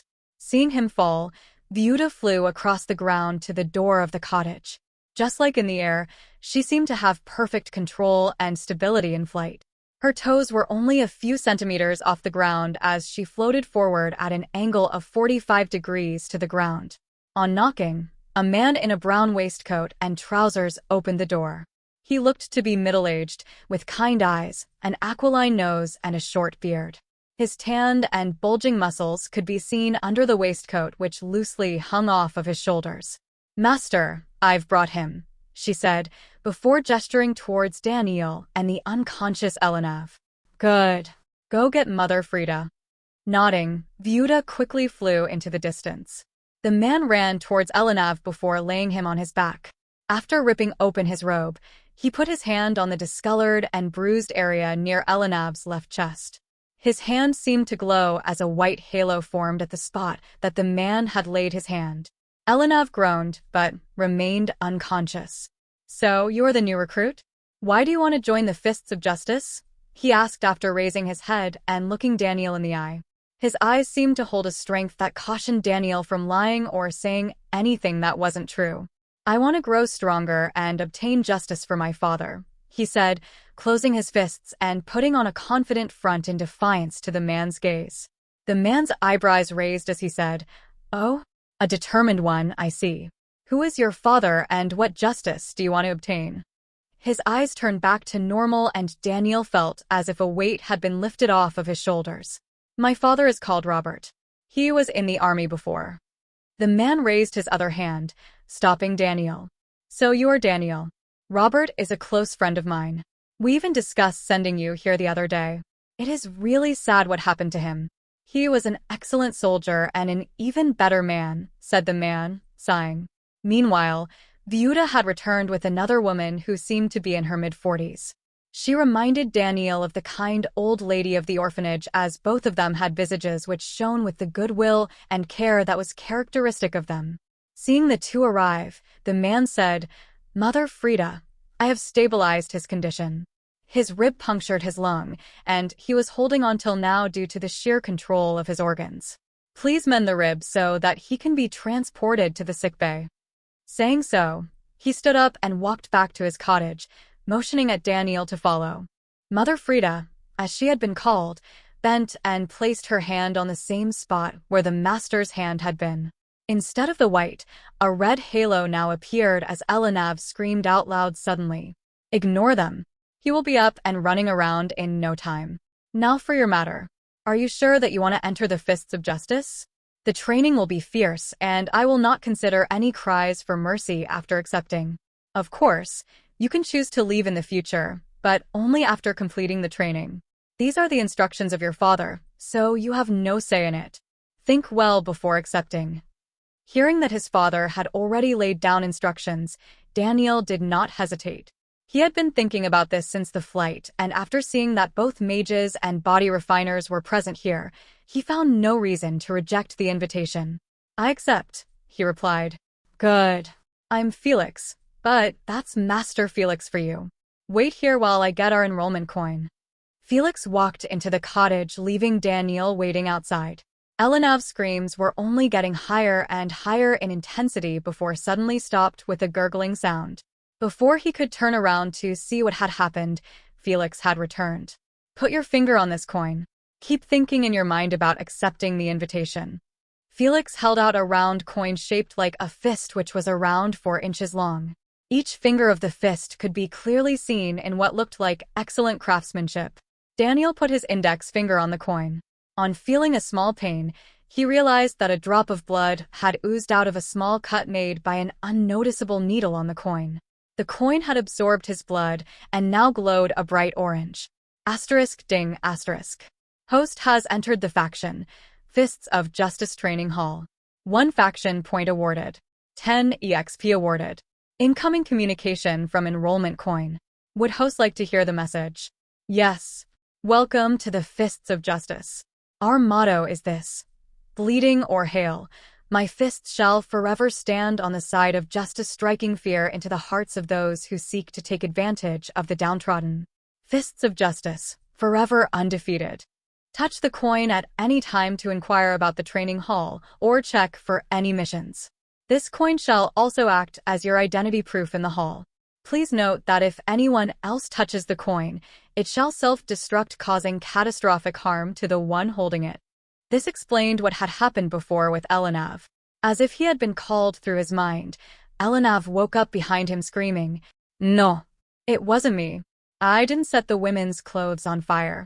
After this strange scream sounded, both Felix and Daniel looked back to see both of the women glaring at Elinav. Scratching his head, Elinav laid down on the ground as if he had fainted again. Seeing this, Viuda punched him in the groin, which made him scream again and wake up. Hearing them bickering, one accusing the other and the other saying over and over again that it wasn't him, Felix chuckled. Lively as always. Anyway, here is your identity token. You can customize it later if you go up in the ranks. I'll be watching you, kiddo. Training begins in 3 days. Pack enough clothes for 3 months and get here. Viuda, stop arguing with him and come drop our young friend off. Remember where you drop him off. 3 days later you will have to pick him up to begin training. Viuda glided to them before nodding at Felix and taking off with Daniel. The coin stayed with him, which he grasped tight in his hand. Viuda seemed to be a woman of few words. She only asked where to go and then chose to stay silent. Seeing this, even Daniel decided to mimic here. She used the same pendant again before taking off, which made him suspect that it was some kind of instrument which made them invisible. Otherwise, because they flew only at a low altitude of 40 to 50 feet, they would have been clearly visible to everyone on the streets. Instead, no one looked up, pointing to see what it was in the air. After about 90 seconds, Daniel was left at the entrance to the slums after Viuda reminded him that she would be back here after 3 days in the morning. On seeing him nod, she took off, disappearing as soon as she was 5 feet in the air. This reaffirmed Daniel's suspicion. Feeling that this was a day well spent, Daniel quickly ran back home. It was already evening, and he would have to help his mom with the chores. On reaching home, his father saw the shining gold coin in his hand before saying, "So you met Felix. How did that happen?" Daniel proceeded to tell his parents about his day while helping with the chores. On hearing that he had been kicked out of the library, his father bristled with anger and said, "Those two. So they are still at it. There is no such thing as a book limit. That's just absurd. The two just derive some sort of sick satisfaction from throwing out poor people who went into the library after amassing the money after a long period of time. They love to see the expression of despair and gloat as these downtrodden people beg them to let them back in. I personally warned them before to stop. It seems they started again after knowing that I was thrown out." His father sighed as he got to the last part. It was just as he had thought. This made Daniel look forward even more to see these two punished. After finishing about his day, dinner was ready, so his family sat down and had the meal. The dining room was filled with laughter as all 3 of them forgot their sorrows and floated in the ocean of happiness that was family. The next 3 days passed quickly. Daniel knew that he would be away for 3 months, so he spent all the time he could with his parents.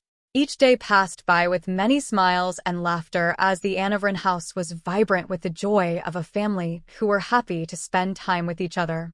On the 3rd day, Daniel walked with packed clothes towards the designated meeting point.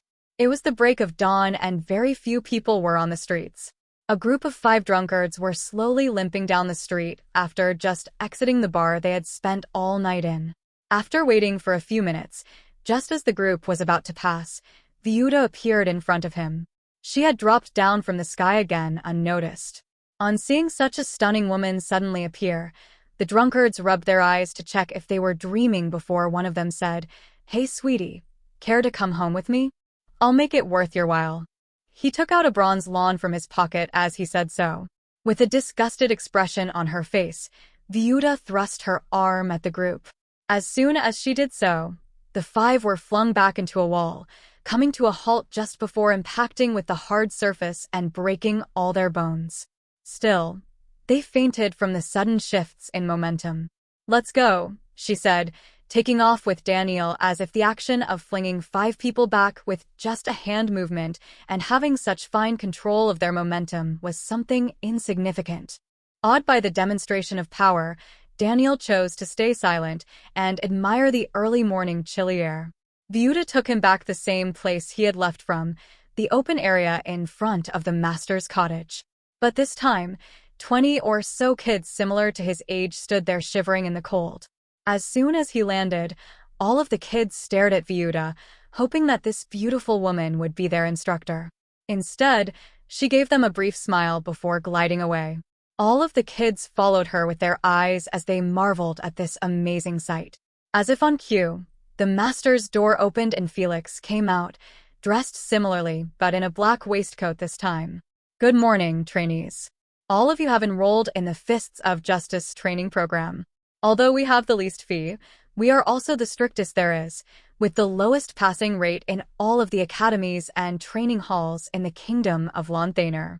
If you choose to quit midway, the golden lon that you paid will not be refunded. If you fail to impress the instructors and are deemed to have failed at the end of the program, again, your fee will not be refunded. The only way to earn back the money is to pass and become part of the training hall, thus becoming capable of being taken on missions as apprentices by senior members. The training will make you sweat, bleed, and scream for your mother. Whatever you say or do, it will not stop unless you agree that you are losers who cannot undergo whatever it takes to change their fate. Good luck." Another man had exited from the cottage behind Felix. It was Elenav, who winked at Daniel before shouting, "Everyone follow me to Energized Training Chamber, ETC-1. It's time to check your potential." Daniel had no idea what an ETC was, but he followed Elenav along with all of the others. As he did so, he noticed that the rest of the kids were not much better off than him. Most of them wore clothes with holes in them, faded by wearing them again and again. Only 1 or 2 were wearing new clothes, but again, they were nothing compared to the shiny fabrics he had seen on some people in the marketplace. Everyone trudged forward with their luggage on their back before reaching a round one-storied building.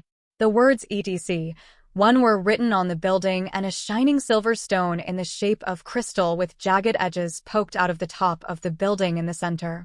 This is an energized training chamber, or simply called an ETC. "What do you kids know about ether?" asked Elenav, coming to a stop in front of the door to the building. One of the kids, who was dressed relatively well, hastened to answer, "Ether is one of the wondrous materials produced by the earth which lets someone refine their body and gain power." "Good." As he said, ether is just one of those materials that lets one to refine their body and mind. ETC is simply a chamber in which a huge block of low-grade ether is slowly dispersed into the air. ETC-1 is for neophyte/amateur humans. As for body refinement, I will give you a short introduction, so listen up. Body refinement is the process of smelting the weapon that is you body in the fire that is ether or any other material. From stage 1 to stage 9. The body undergoes 9 rounds of refinement, which will enable it to hold internal energy, which is the barrier that separates one from the warrior realm. Body potential is the ability of your body to absorb the energy in materials like ether. These are simply designated by 3 grades: low, mid, and high. In the ETC, just calm your mind and breathe in deep. Concentrate on letting your breath reach your lungs, from where an energy is extracted by you. This energy should then be circulated throughout the body uniformly until each and every part is smelted or smothered by the energy. I will be personally watching each one of you to judge your potential and guide you through the process. After this lengthy explanation, Elenav proceeded to open the wooden doors of the chamber. A blast of misty air came out as soon as the door was opened.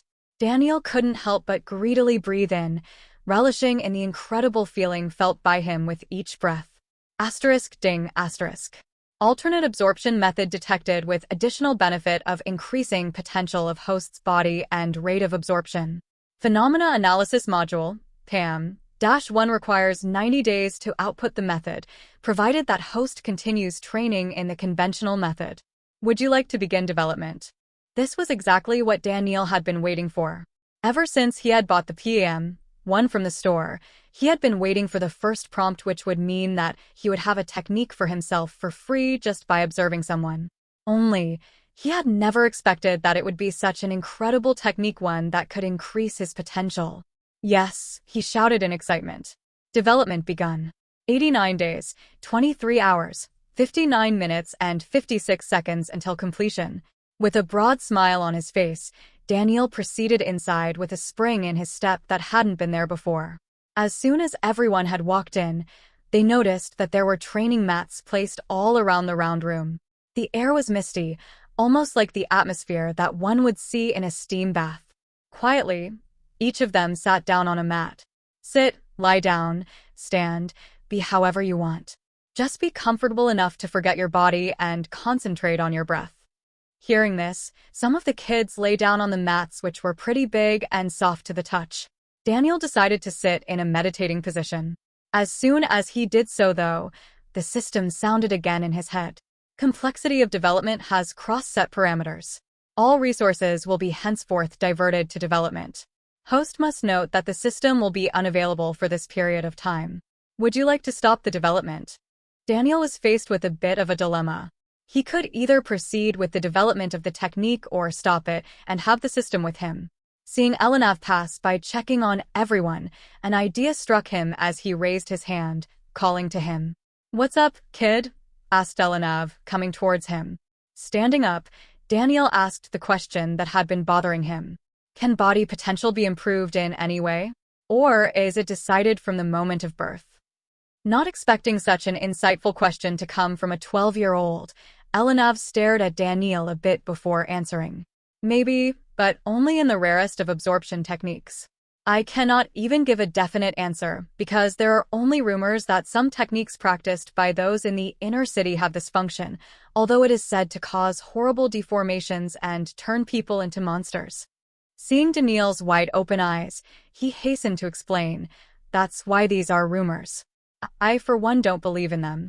There are also some materials which are said to have the effect of increasing potential, but these haven't been found in many centuries, according to the master. Don't be worried, kiddo. I'm sure you'll have good potential. Even if you don't, it is something that many have overcome with sheer willpower and hard work. Just believe in yourself, Daniel." Towards the end, Ellenav ruffled his hair and gave him a broad smile. For the first time, Daniel wondered if this was what having a big brother felt like. "The technique in development won't have side effects like turning me into a monster, will it?" he asked the system, apprehensively. "No. The technique will have no side effects," answered the system, removing all hesitation from Daniel. "Then begin development. Notify me as soon as it is done." Affirmative. System will be unavailable for 89 days, 23 hours, 51 minutes and 41 seconds. Diverting all resources to PM1. Daniel sat back down after Ellenav proceeded to check on the others. He had only smiled in response, unable to say anything due to the many emotions he had been feeling at that moment. With his back straight and legs folded, Daniel laid his arms on his knees, palms facing down before closing his eyes and following Ellenav's instructions. He breathed in deep, absorbing the extraordinary air and visualizing it entering his lungs from his nostrils. After that, he imagined a white substance staying back in his lungs while the rest of the air was exhaled. The energy was then moved to each part of his body, from his stomach and intestines to his legs, arms, and head before being exhausted and leaving again, along with the air being exhaled in roughly the 5th breath after the air was first inhaled. For a long time, Daniel felt nothing different as he diligently fueled the imagination. After 10 minutes, he started hearing gasps from some kids who were subsequently extracted by Ellenav soon after. After around 20 minutes and many, many breaths, Daniel finally understood why they had gasped. In one particular breath, Daniel felt his chest heating up as something different started happening. He hurriedly tried to spread the warmth throughout his body by imagining the white substance being carried to different parts of his body, but it was no use as consequent breaths kept increasing the warmth until it turned from an uncomfortable feeling to pain. Daniel could only stop himself from breathing in a hope to stop this. After trying this for as long as he could, he finally gasped like the others, having no choice but to take another breath in. Elenev was already by his side and laid a hand on his back. Instantly, Daniel felt the warmth leaving his body in the direction of his breath. Getting back to normal, he realized that there were only 2 other kids beside him still in the room. A slightly sad look was on Elenev's face as he escorted Daniel out. As Daniel walked out, he saw that some of the kids were smiling and beaming with pride, whereas a few others were lying on the ground crying. It seemed that they knew something he did not, as Elenev simply left him there before hurrying back in as another kid had gasped inside. Whatever it was, Daniel realized that he had changed due to possessing the system. He had never been the most confident of people back on Earth, and had even felt small in front of some who had achieved a lot and never stopped bragging about how good their life was. Although he knew deep down that there was nothing very wrong with his life which would warrant such a feeling, he could muster up the confidence from anywhere. In this world, though, he had a system which had shown miracles after miracles. He had parents who loved him wholeheartedly and who must be missing him right now. He had a whole life ahead in which he would, potentially according to the system, dominate the world. Thus, Daniel did not feel down, even though he had seen the sad look on Elenev's face.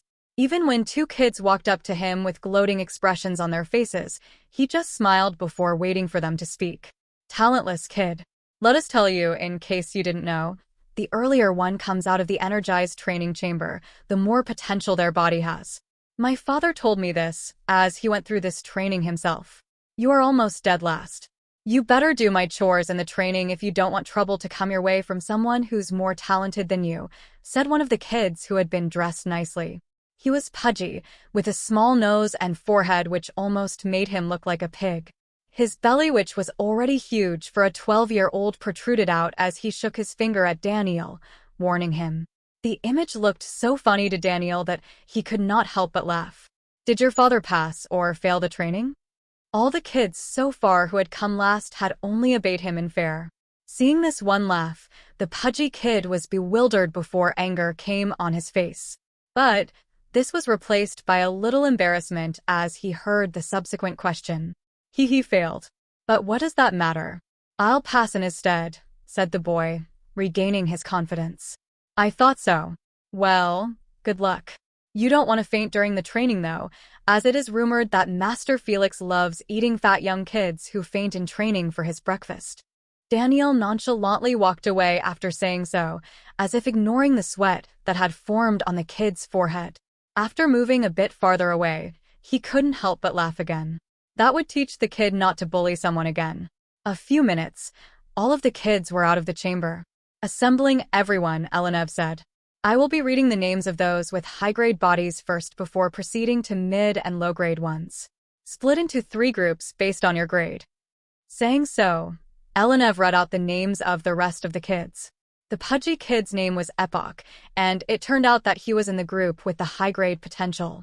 Unsurprisingly, especially from what Epoch had said, Daniel was in the low-grade potential group. He had even remembered that in the beginning, when telling him about his status, his potential had been either F or F-. Although he had no idea how the system could calculate it without having information regarding it, this was another hint that his potential was low-grade. There were 6 kids in his group. Except for Daniel and another kid who stood straight, the rest were sobbing on the ground. Daniel was fine because he trusted the system to improve his potential, but why was the other kid fine? Having his interest piqued, Daniel walked up to the kid and held out his hand. I'm Daniel. You are? He asked politely, smiling. The kid, who was thin just like him, was also wearing clothes with many holes in them. He had a look of determination on his face on affirming that he indeed had low-grade potential. Seeing Daniel come over and introduce himself, his expression melted as he gave a small smile and said, I'm Faxel. Nice to meet you. The 2 shook hands but couldn't talk further as Elenev was speaking again. Now that you are graded according to your potential, training will begin shortly. From today until 3 months later, there will be no break or holiday. Every day, you will have to finish the daily tasks assigned to you. You cannot go to sleep unless the tasks are finished. Every week, there will be a fighting assessment where you will have to spar with your fellow batchmates. The winners will have their workload lessened for the subsequent week, whereas the losers will see an increase in their tasks. Take my advice and try not to lose. You're completely paid for a 3-month walk through hell officially starts now. First, run around the training grounds 10 times. It's roughly 5 kilometers, so you will want to hurry if you want to have lunch. With these words, the 3 months of hell started for the kids. Each day, they would have to run around 50 kilometers before being given tasks like chopping wood or carrying water. Each day until the evening was spent like this, beating and battering their bodies until each of them really did cry for their mothers and fathers.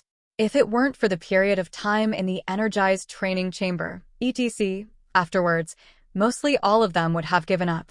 The time was spent breathing and absorbing ether using the same technique told by Ellenav before.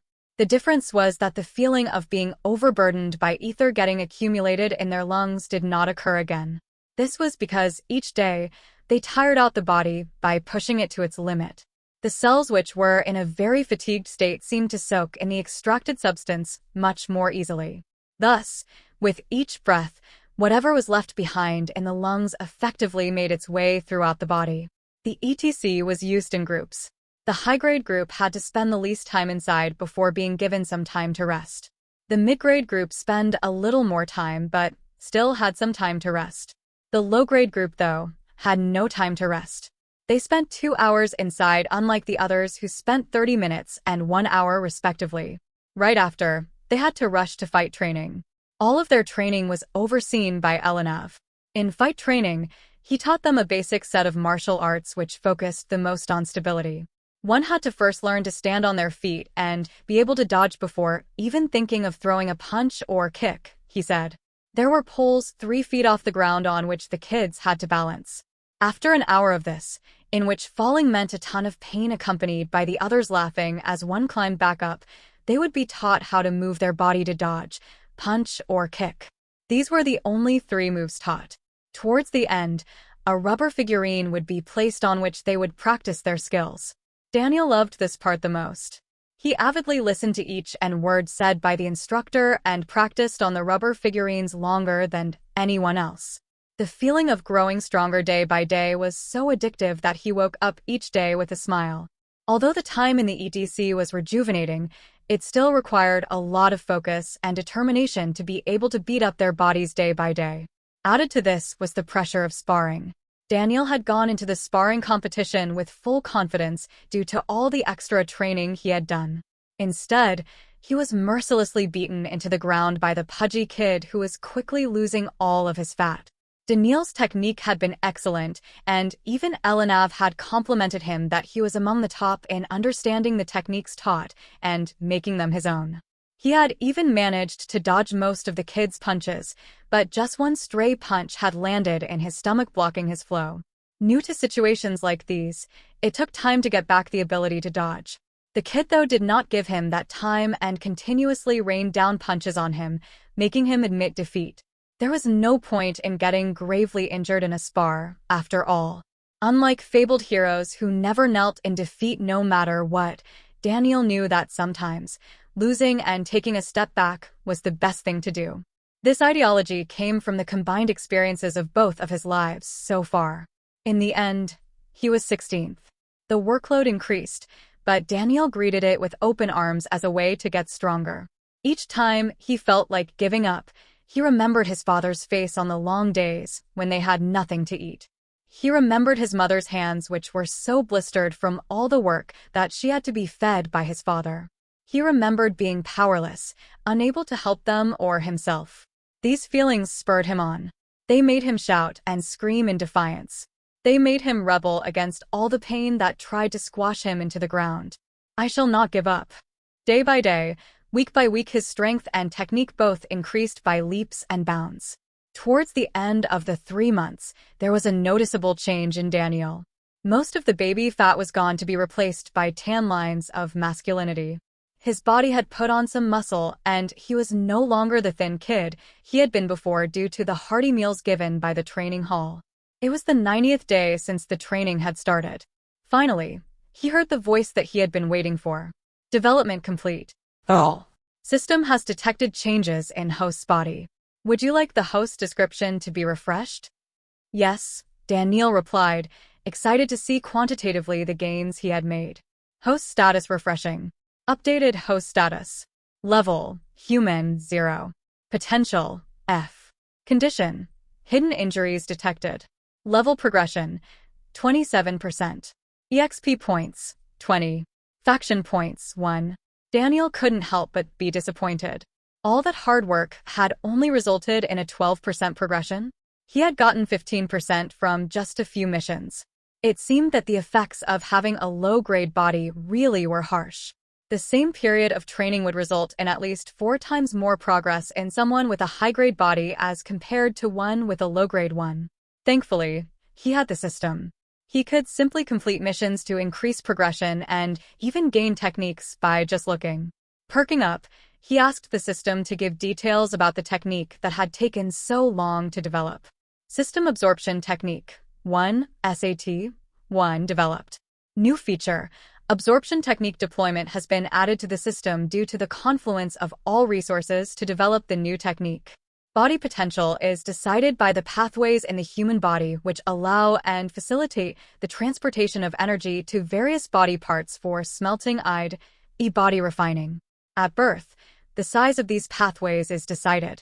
Larger pathways result in high body potential, which in turn results in faster energy transport and thus faster training with less time and energy needed, as absorbed energy would be almost fully utilized instead of being exhaled.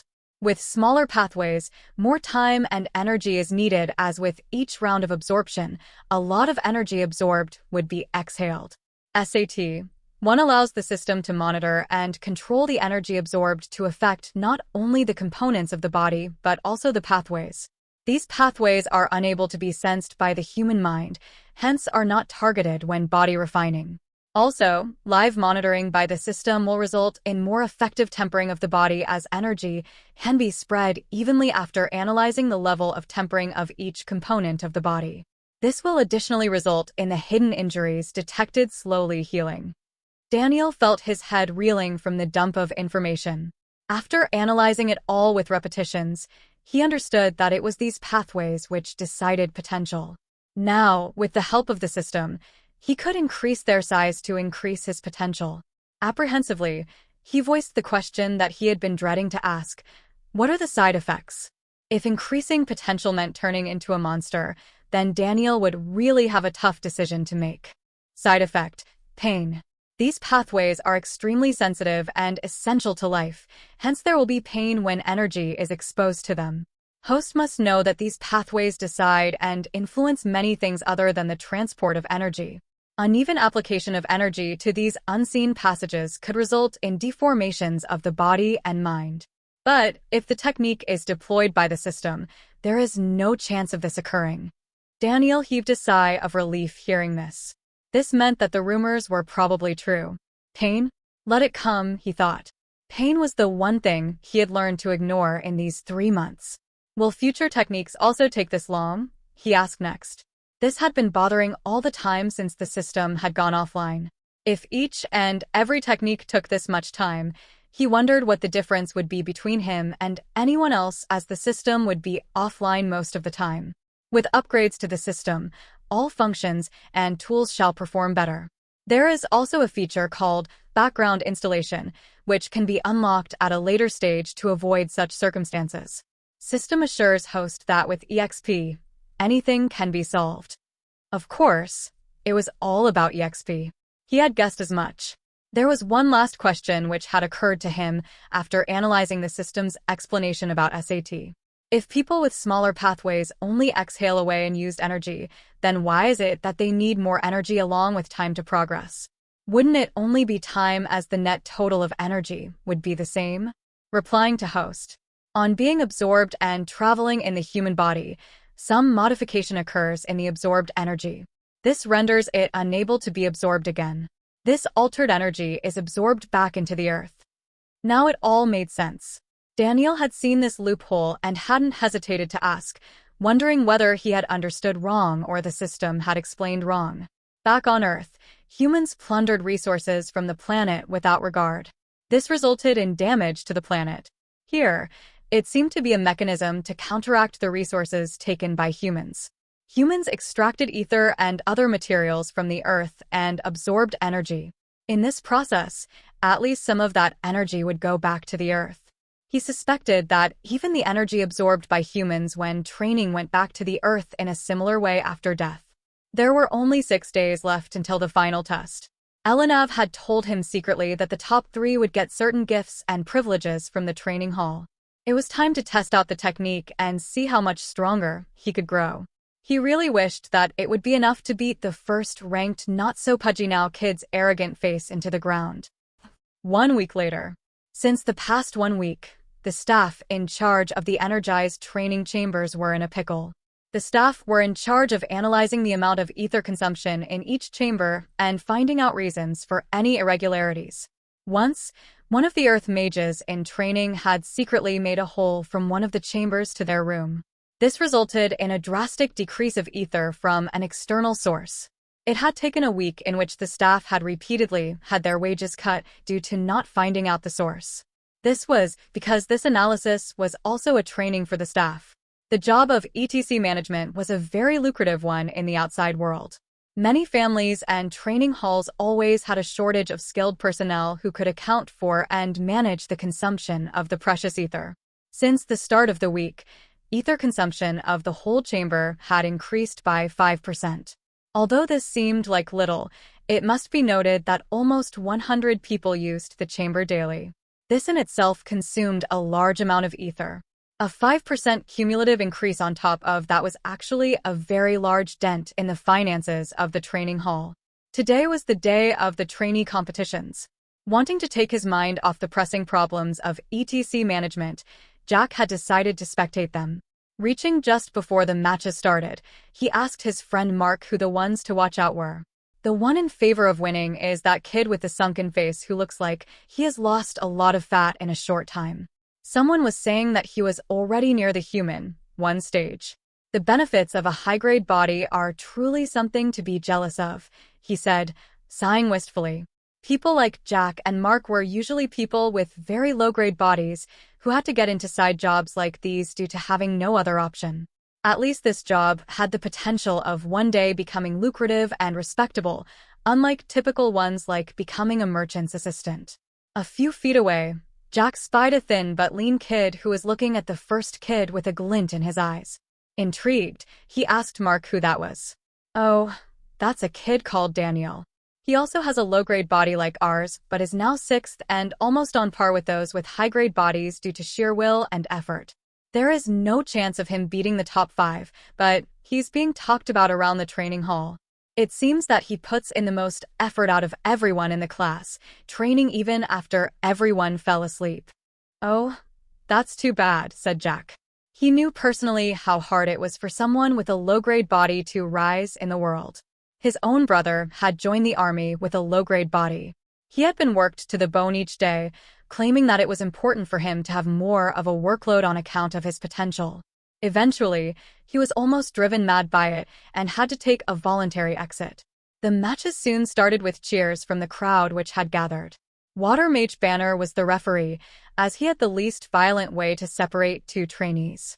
The story of Gravity Mage Viuda being the referee was still told around dinner time to new staff members. She had had to separate one kid who was beating his opponent even though he had given up. Enraged, she threw the kid towards the stand, almost killing him. Banner simply enclosed someone in a sphere of water if they disobeyed him. This was a much more peaceful way to end fights. Matches were 3 groups, according to potential. Additional, someone with a lower ranking could challenge one above them. Each spar lasted only about a minute, with the first person who lands 3 hits on the opponent being declared as the winner. This was implemented to decrease injuries on the growing bodies of the trainees. These were, after all, only kids with 3 months of training. Still, they showed great technique that made the crowd ooh and ah. Daniel was especially noticeable, easily defeating each of his opponents by simply rushing at them and being faster than them. He also gave off a calm demeanor, which made the crowd love his matches. After the 3 tiers of matches were done, the inter-tier competitions began. By default, those with high potential were ranked 1 to 5, those with mid-potential 5-, and so on. The low-grade tier was last, and Daniel was currently at the top of his tier, having beaten the rest. Almost all of the inter-tier matches were kids in the mid-grade tier challenging those in the high-grade one. The exceptions were 2 kids. The first was Faxel. He had directly challenged the 6th-ranked trainee. This had been Daniel's spot before. Faxel's forte was agility. He constantly trained with Daniel, and the both of them had become thick friends. At times, even Daniel, with all his extra effort, found it difficult to stay ahead of Faxel's dizzying moves. As soon as the match started, Faxel jumped across the stage and landed a hit on the opponent's forehead. Dazed, he was left open and was instantly defeated. Such a rapid exchange had fueled the crowd to cheer louder than ever. Next, it was the final match, and something almost never seen before.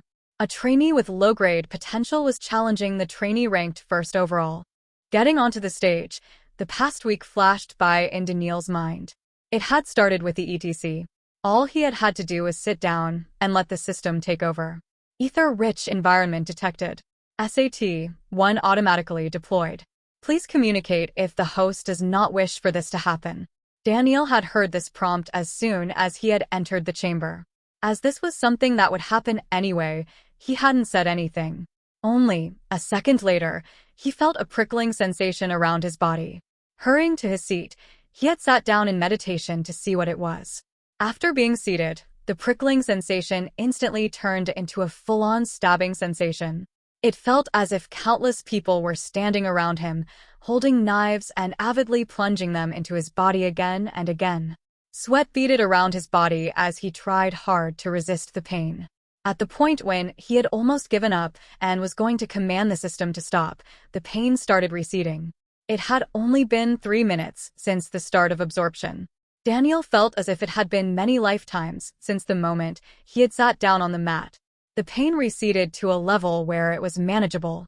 Now, the problem was that this constant pain disrupted his mind, not allowing him to even think anything else other than about the pain.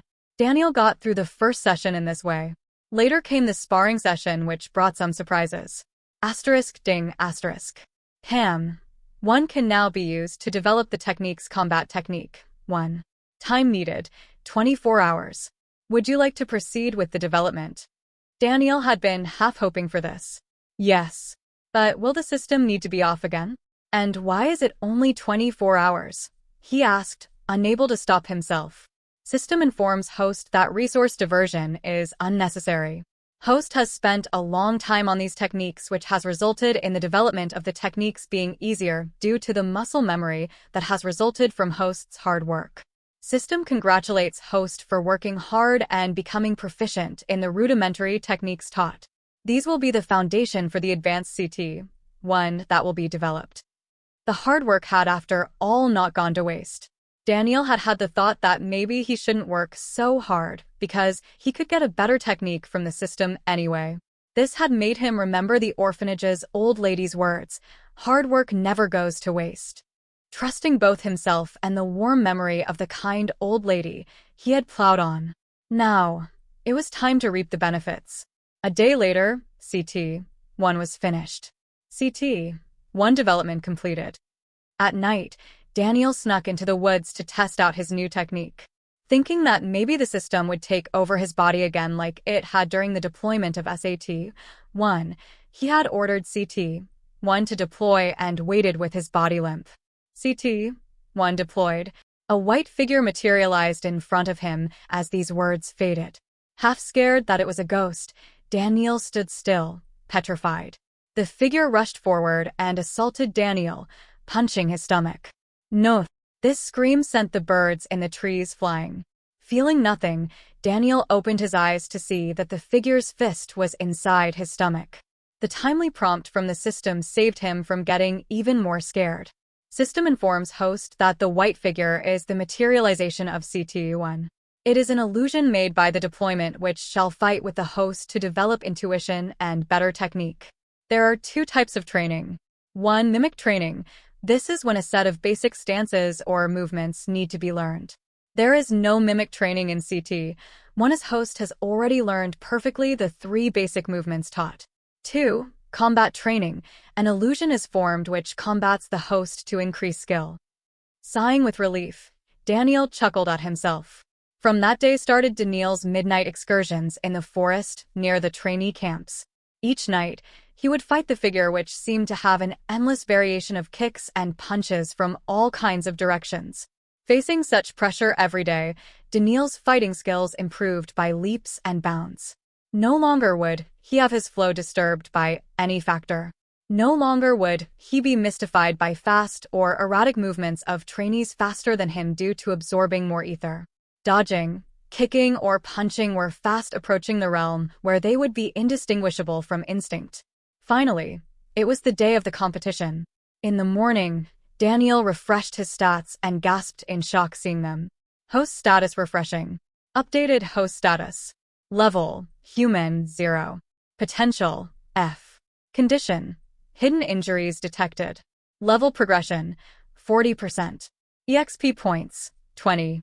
Faction points, 1. He was almost halfway to the human, 1 level. Calculating in his mind, Daniel found that his speed of refinement had doubled since the system had taken over. A person with a low-grade body typically needed 2 years to reach the human, 1 stage, assuming they trained in the same hellish way that Daniel and the others had. Now, with the help of the system, although his potential had yet to change, his speed had already doubled.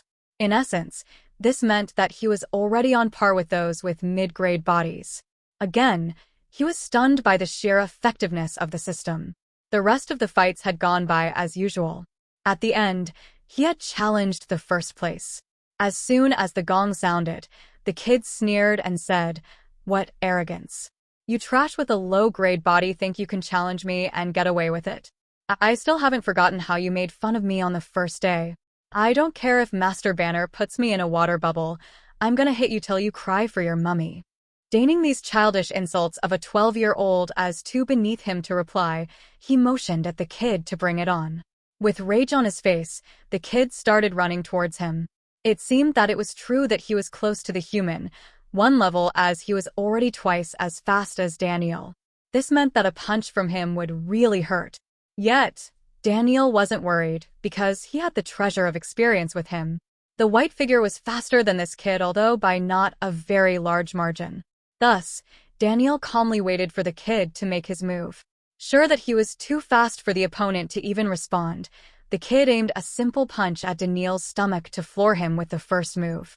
Unexpectedly, Daniel jumped in the air at just the right moment for the kid to pass from under his crotch.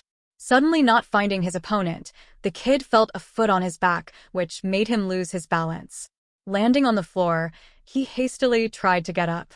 Before he could, though, he felt 2 feet stand on his feet, digging into his upper back. 3 hits. Daniel wins, came the shout from the referee.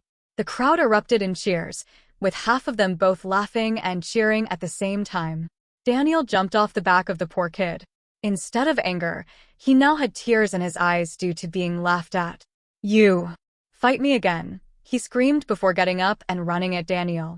Instantly, a globe of crystal-clear water enveloped the running figure and floated out of the arena, dumping him outside.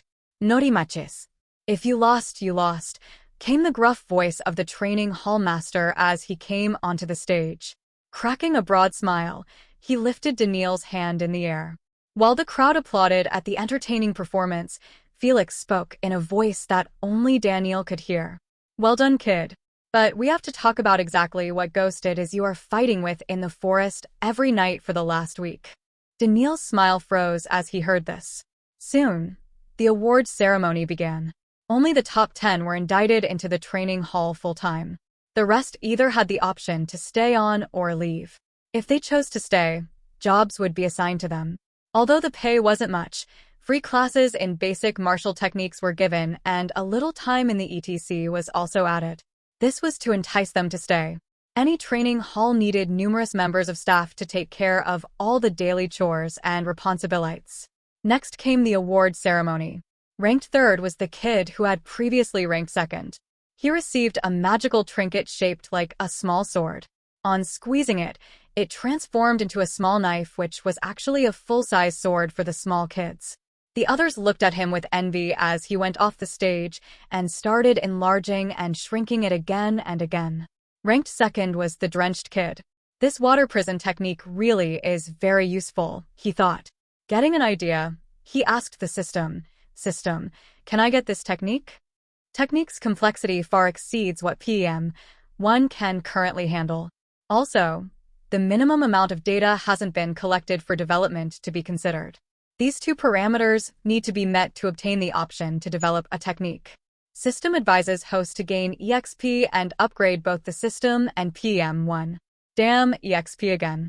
After the ceremony, he would really have to sit down and formulate a plan to get as much EXP as possible. The prize for the second ranker was a small defensive coat. Although it looked like a typical coat, it was enchanted to cushion blows. The sullen look on the kid's face turned into joy after obtaining the coat. Outside, it would cost at least 2 gold lands. The sword, on the other hand, was a much more common magical trinket, costing only around 50 silver lands. Although Daniel had no idea how much each item cost, he knew that they were probably very expensive after seeing how popular magical trinket shops were. And those shops didn't even sell combat-oriented trinkets, dealing in the most part with utility trinkets. With excitement on his face, Daniel walked up the podium to Felix. For being the first-ranked trainee, you get the most valuable reward. Combat trinkets can lose effect or become outdated, but your reward will never lose value no matter how many years pass. It is a copy of our training hall's cornerstone secret technique, the Fists of Justice. In fact, as you can tell, the training hall was even named after the technique. It was the first master's wish that every trainee batch winner should get the full copy of the technique. Although even the top masters of the hall can't comprehend the later stages, the initial stages themselves are very suitable for one such as you who is developing his martial skill. Train in it well. You will have to use your own comprehension, as this is not a technique that can be taught. It can only be understood by oneself. Saying so, Felix handed him another coin that was shaped like a fist. Only, this one seemed to be made of a glass-type material. It was transparent and warm to the touch. Your first training ends here. If you found the last 3 months too hard, then you should consider taking up a different creed. I can tell you right now, it will only get harder. Only with the determination to put aside all the pain and bull through can you persevere and reach the heights of body refining. Think hard and make your choice. This was addressed to all the trainees. Pondering looks came on each of their faces as they heard this. With one final cheer, the crowd and the trainees dispersed. Daniel also tried to follow the trainees, but found himself hoisted up by his shirt. It was Felix.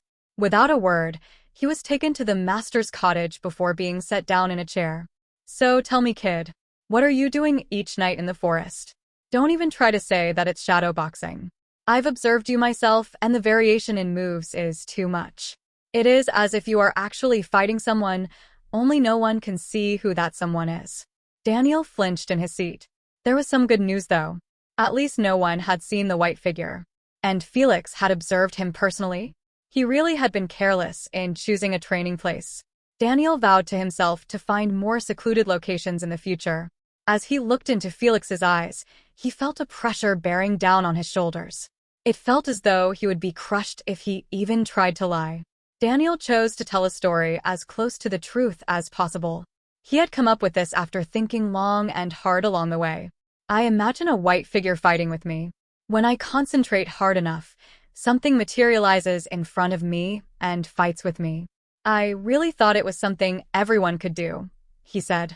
Daniel gasped and took in a deep breath as the pressure vanished. Just as I thought. Damn kid, you are really lucky. That Robert is going to stay up nights feeling happy after hearing this. It might just be that you have a Madrid. Daniel was puzzled hearing this. System, did I suddenly get the Madrid? He asked, hoping against all odds for a positive answer. System informs host that a Majorite is not present in host's body. As for the master's statement, it must be because of the fact that those with Majorites are known have advanced visualization abilities. This is crucial to comprehend phenomena and advance in the mage stages. If host obtains a Majorite, there will be a decided advantage in this sphere because PM1 can be used for comprehending phenomena for mage purposes also. Although the answer was negative, Daniel was overjoyed hearing the second part. He focused back on the master who had been waiting for an answer. Master, is that possible?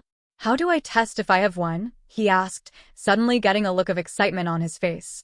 He had judged that this was an appropriate response. In 2 months, magic academies will open their doors to everyone above the age of 12. You are the perfect age to get admitted.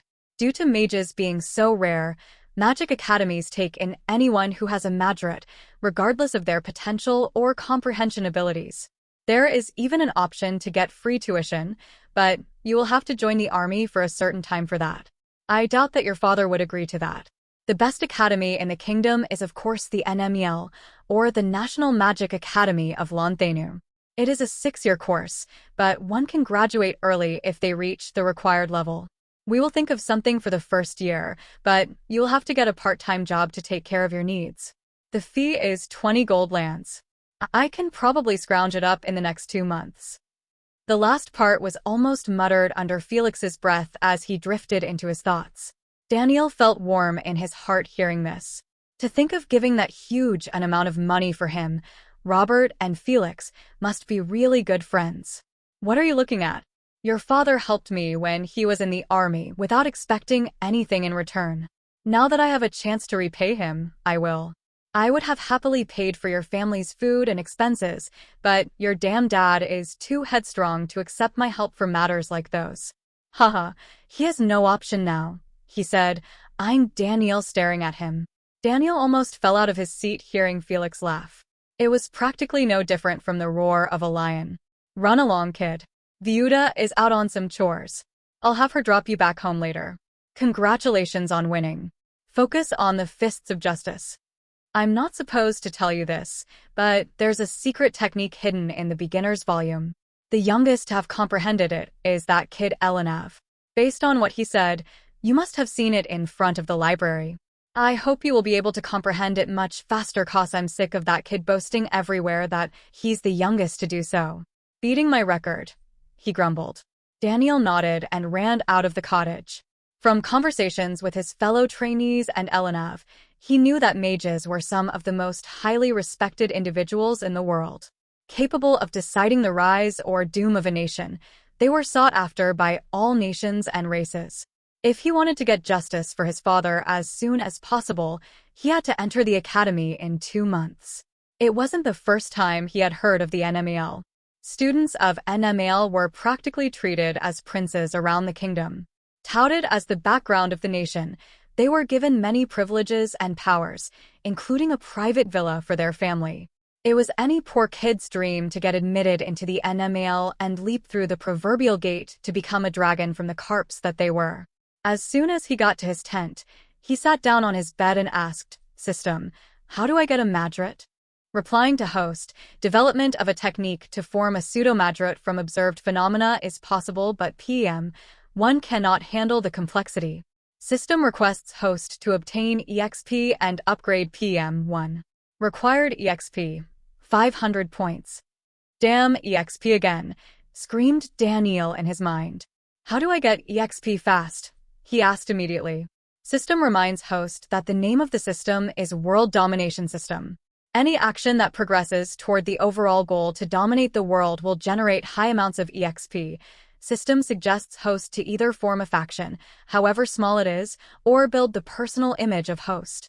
The latter will contribute in many ways to the overall goal, hence it was suggested. Daniel hit his head hearing this. Of course. It was the World Domination System, not personal training system. All this time, he had focused on himself, thinking that making small leaps could result in steady accumulation of EXP. But now, he needed to do something that would, as the system had said, contribute towards the overall goal. Daniel thought long and hard about how to do either of the things that the system had suggested. Finally, he hit upon an idea. It was time to take revenge on this sick library duo. Daniel first requested Felix that he would leave the next evening. He told him that he had some matters to take care of. Next, he tracked down Elenev and sat down to make plans with him. Due to being one of the most prominent body refiners in the younger generation and coming from a rather rich and large merchant family, he was quite well connected in the outer city. In one of their conversations, Daniel had asked him what the matter was over which the fight in front of the library had occurred. It seemed that one of the laborers in a bureaucrat's government-provided home had made a small mistake and spilled some tea on the bureaucrat. Enraged, he had ordered the guards to beat the servant to an inch of his life. Because of being from the slums and not having enough money to spend on treatment, the servant had passed away, leaving a family of a wife and 2 daughters. After getting to know this, Elenev had stormed to the bureaucrat's house and directly assaulted him, beating him black and blue. The guards were spared because they had no choice but to follow orders. As a member of the government, the bureaucrat had certain rights. Hence, he had immediately passed an order to arrest Elenev. Typically, orders like these would be overthrown the next day by either the training hall or his family paying a hefty fine due to the power they held. He just needed to lay low for a day or two. Instead, he had run into that arrogant guard, ensuing the fight. Daniel personally knew how tough life was in the slums. After finding out that the family was now housed in the training hall, he felt glad that he had chosen the right faction to follow. Only, he believed that the bureaucrat deserved death. Still, he was very glad and impressed by Elenev's actions. With time, they had grown closer together and were now like brothers. Hence, he trusted him completely, and they hatched a plan together. Early the next day, Daniel sauntered up the steps of the library. The clerk did not recognize him as he had changed quite a bit in the past few months. Only, he was still wearing old clothes with a few holes in them. As soon as it was turn, he walked up to the clerk and carefully counted out 10 silver lands. On taking the token, he touched it and gaped at it, as if it were the first magical trinket he had ever seen. Out of the corner of his eye, he noticed the clerk get a cruel glint in his eye. His whole objective in overacting like this was to catch the duo's attention and make sure they did the same as before. Daniel walked towards a podium with a spring in his step. Of course, he did not want to waste the silver lands he had borrowed from Elenev, even though they were doing this to bring the duo to justice. System: collect data from all books on magic, he said, hoping that obtaining more data might result in gaining some EXP or decreasing the time Pam would need to make the technique he wanted. 78 books shortlisted. Please open each book as they appear. After this short reply, book after book started appearing on the podium. He only opened to the first page on each to avoid arousing suspicion.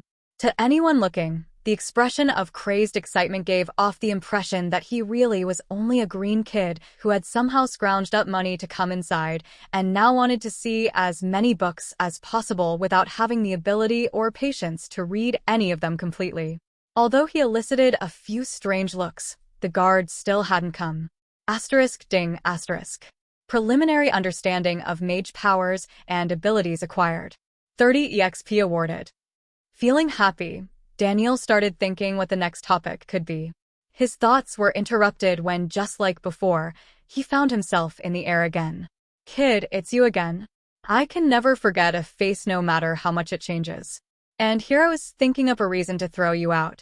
I don't even need to tell you anything, said the familiar guard, marching outside without even bothering to ask whether he had any more money like last time.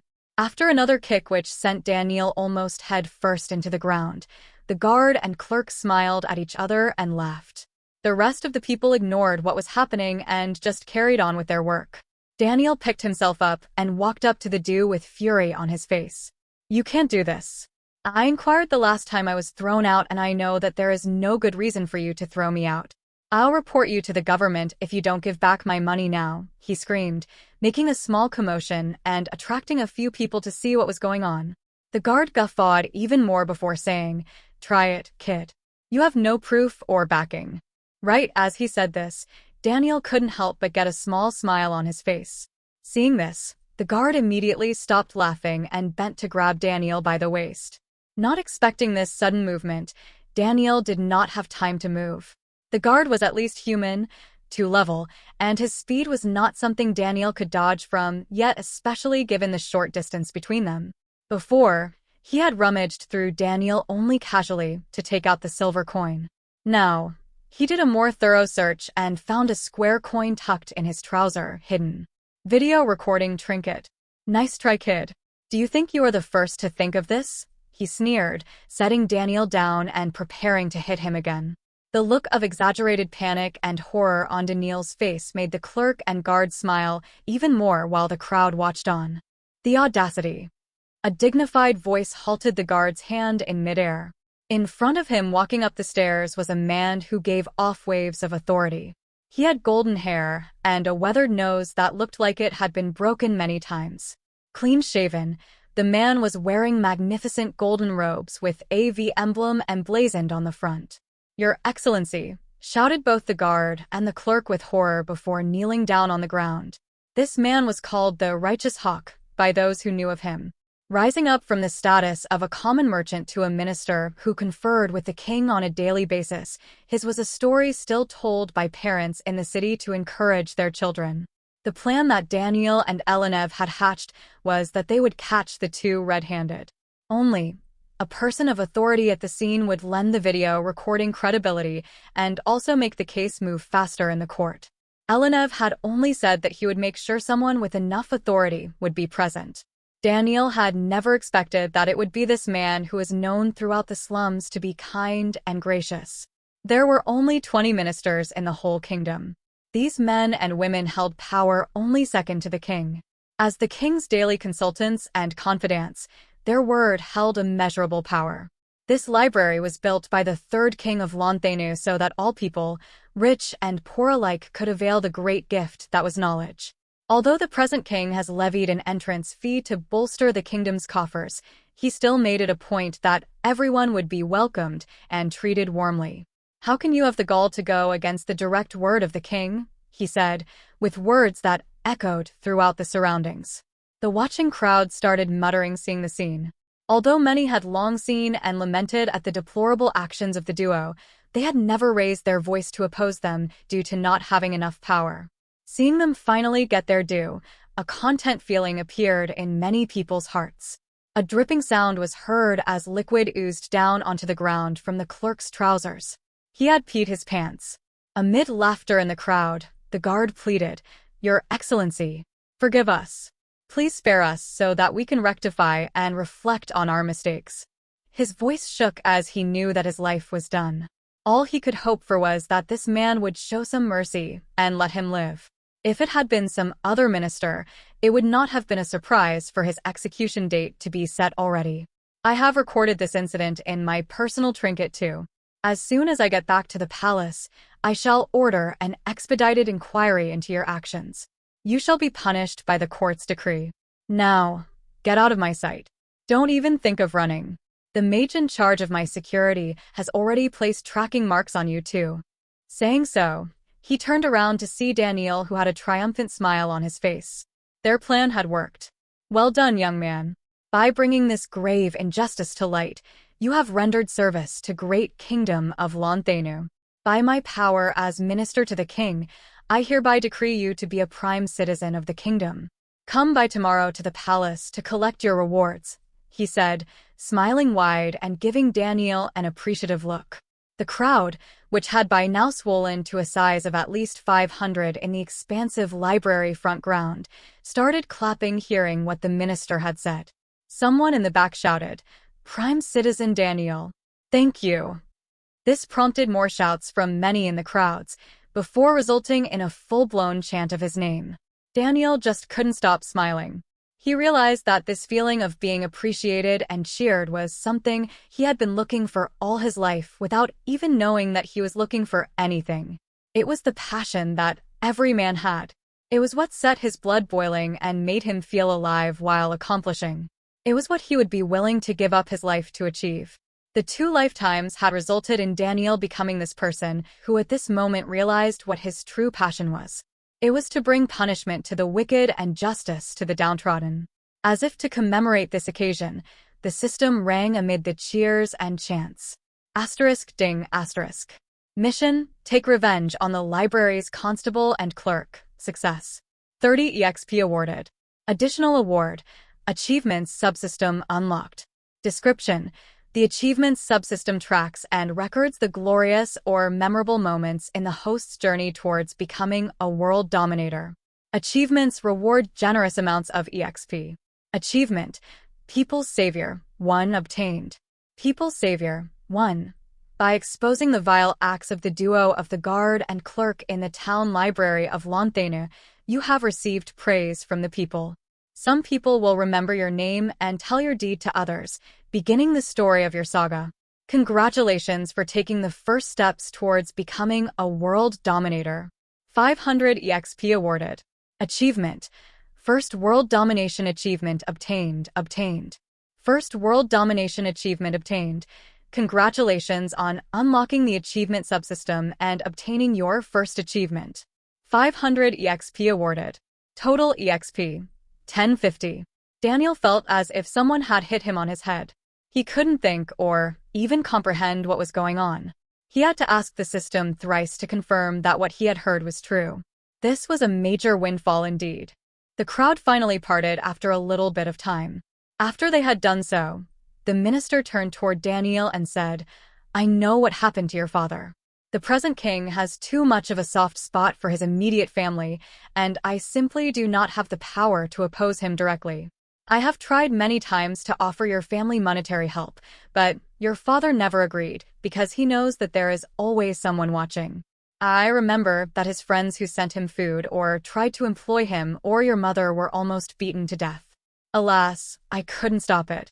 At least this way, you won't have to regret anything. Don't mistake my words. You earned it all by yourself.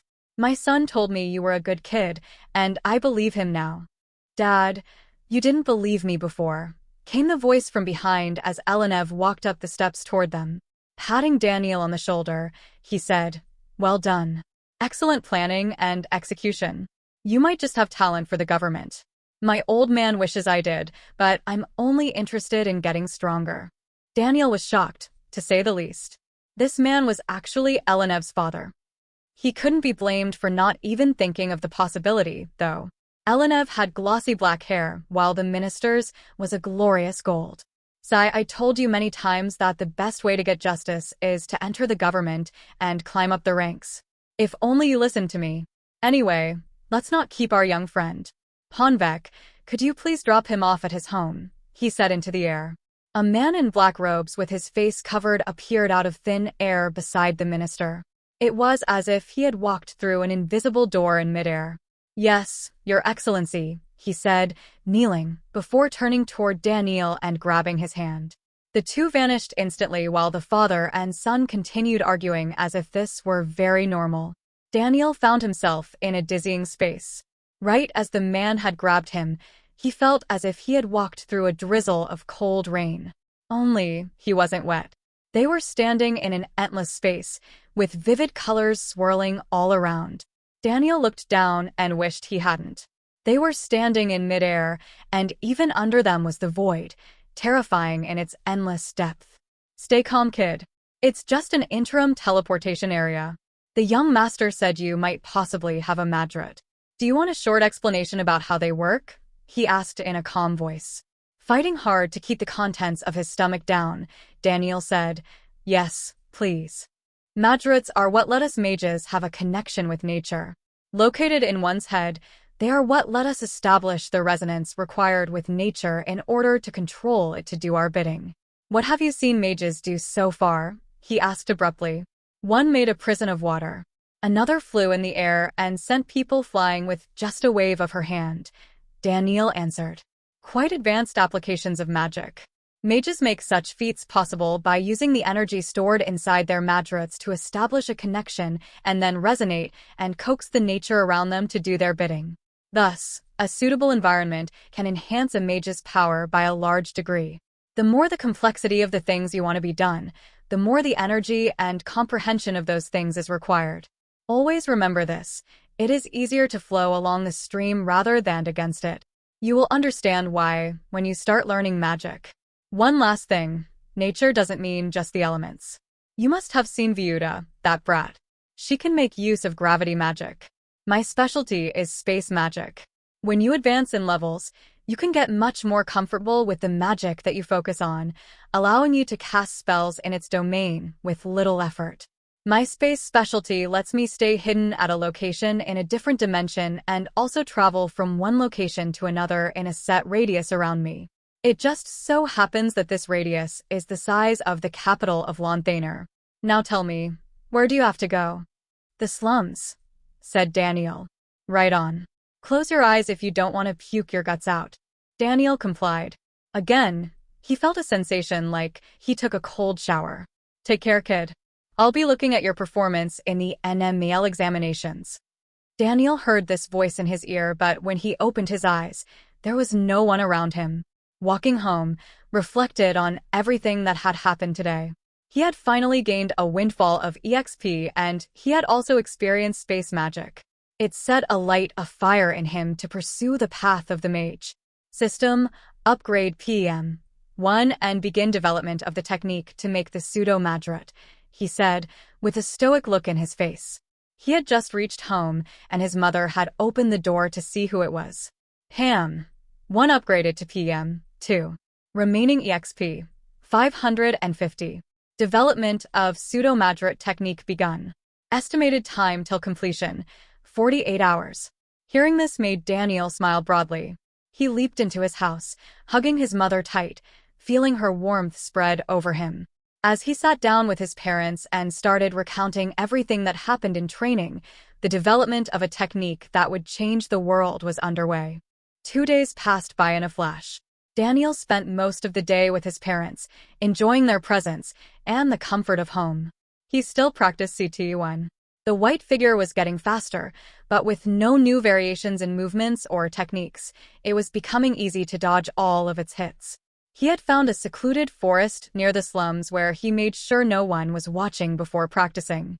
Only, there was no ether to absorb, so his level progression was 0. He missed the feeling of exhausting his cells and then absorbing ether, rejuvenating them with vitality. It was finally the 3rd day, and Daniel woke up with enthusiasm. Soon, the system finally spoke. Development complete. Madrat Development Technique, MDT-1 developed. MDT-1. After analyzing all the data collected by the system and PM-2, certain conclusions have been reached which enabled the development of this technique. The madrat is nothing but the pineal gland, located in the skull between the 2 eyes on the forehead. On Earth, it was known as the 3rd eye, due to its supposed ability to see through all things, paranormal and supernatural. Just like on Earth, every person here is born with a pineal gland. Due to the development of the body, a calcification occurs on the pineal gland, burying it. Some people are born with large pineal glands, which lets them slow down the calcification unconsciously. This enables them to pass the test, which is held by academies, and become known as someone who possesses a madrat. In reality, a madrat is present in all humans. The only thing in question is if it can be used to attain magic powers. With the help of PM-2, a technique has been identified which uses energy extracted from ether to first decalcify the pineal gland and then increase its size, thus increasing host's mage potential. Thus, host is advised to gather ether and absorb it. Ding! New mission. Decalcify the pineal gland and attain enrollment in the NML. Mission EXP Award, 100 EXP. Would you like to accept the mission? Yes, said Daniel, feeling puzzled as to how he would go about obtaining ether to absorb. Buying it was out of the question. The ether to gold conversion ratio was presently at 110, with 1 standard block of ether, 1, which was the most common form, costing 10 golden lands. Around 2 blocks was required for someone with high-grade potential to go from human 1 to human 2 level. Of course, this meant it required 4 blocks for someone with mid-grade and a staggering 8 blocks for someone with a low-grade potential. Thus, the amount of money paid to the training hall for the time in the energized training chamber was quite cheap. Just as Daniel was racking his head wondering what to do, the system came to his rescue. System suggestion: After analysis of data with Phenomena Analysis Module 2, a suggestion has been generated. Would you like to receive it? Yes, he said, puzzled. Suggestions? This was new. System suggests host to consider finishing the mission, find the thieves' hideout. This is because traces of high-quality ether had been detected on the thieves at the time that they interacted with host. This was not detected before due to the absence of the module. The thieves were in contact with high-quality ether? This was practically a godsend opportunity. Only, there was the possibility that there might be more thieves. Remembering his earlier fight, a faint sweat appeared on Daniel's face as it really had been a close shave. Daniel did not want to take chances. If he went to the hideout, he wanted to be in the strongest condition possible. Thus, he decided that it was time to analyze the technique he had received. Over the past 2 days, he had set it aside because he wanted to first make sure that he had completely mastered the combat techniques, one made by the system. Being able to completely dodge the white figure was a sign that he had, indeed, mastered the basics. Daniel took out the transparent fist-shaped coin and held it in his hand. Interface detected. Would you like the system to download the information stored? Yes, he said, feeling the coin becoming a little warm in his hand. After about 5 minutes, the system spoke again. Fists of Justice. First 2 stages analysis complete. The further stages have been recorded, but analysis is not possible due to insufficient level of the system. Irrelevant material discarded. Secret move. Hidden kill can be added to combat techniques 1. Would you like to recompile CT 1 to add the move? Hidden kill. Daniel wondered if this was the move Elenev had used on the officer back at the library. What is the move? Asked Daniel, curious. Hidden kill. Using the techniques of instantaneous force reversal, bubbles of pressure can be formed on an opponent's body. These bubbles can be set to explode a set amount of time later by controlling the force used at impact. The key lies in an instantaneous shift of momentum when a fist or kick is impacting an opponent's body, without the opponent not being able to tell the difference between a normal hit and a hidden kill hit. If done incorrectly, the shift will result in damage to the user's body. Indeed, it was the same technique. Finally, he would be able to replicate that cool walking away scene that was stuck in his mind since the fight at the library. Daniel increased the amount of time he spent outside in order to learn the hidden kill as soon as possible. Each day, he would finish the chores in the morning before leaving to the secluded spot to practice. After 4 hours, he would return, have lunch and go again, returning at dinner. When asked, he told his parents that he was practicing his skills. Robert now spent each day smiling. This was because news that his son might be admitted into the National Magic Academy of Lonthaner had reinvigorated him. He even said that for this, he would have no problem borrowing money as it was a once-in-a-lifetime chance. Both of his parents were ecstatic. Seeing this enthusiasm made Daniel train even harder to obtain ether and pass the exam. Deploy CT 1, hidden kill, would be his command to the system each time he reached a grove of trees. A white mark would appear on a nearby tree which he would follow to punch. The concept was simple: make the punch penetrate slightly and then revert it instantly, making a bubble form. Only, it required precise monitoring of force and timing. Initially, the training had been with the white figure. Daniel had changed it to the tree as the white figure was transparent, and he had no indication of force or recoil. Although the bark of the tree was hard and made his hands bleed occasionally, he was determined to master the technique as soon as possible. No amount of pain deterred him. It seemed that grit and dedication had become part of his personality. He had never remembered feeling like this, the willingness to forsake anything to achieve his goal. It might be that there hadn't been a goal worthy of such conviction. Now, he had a solid goal and the means to achieve. Thus, he did not hesitate. Pain focused him. Pain forged him. Pain made him learn. Bleeding fingers and embedded splinters did nothing to stop him. Finally, 5 days later, he did it. Combat technique 1, hidden kill. Please note that fighters at Human 3 level might not be affected. Human 3 fighters were already considered to be quite elite, being employed as guards in prestigious posts. Daniel was currently at Human 0, and already having a technique which could have effect on fighters 3 levels above him was very impressive. He had done everything he could. It was time to go to the thieves' hideout.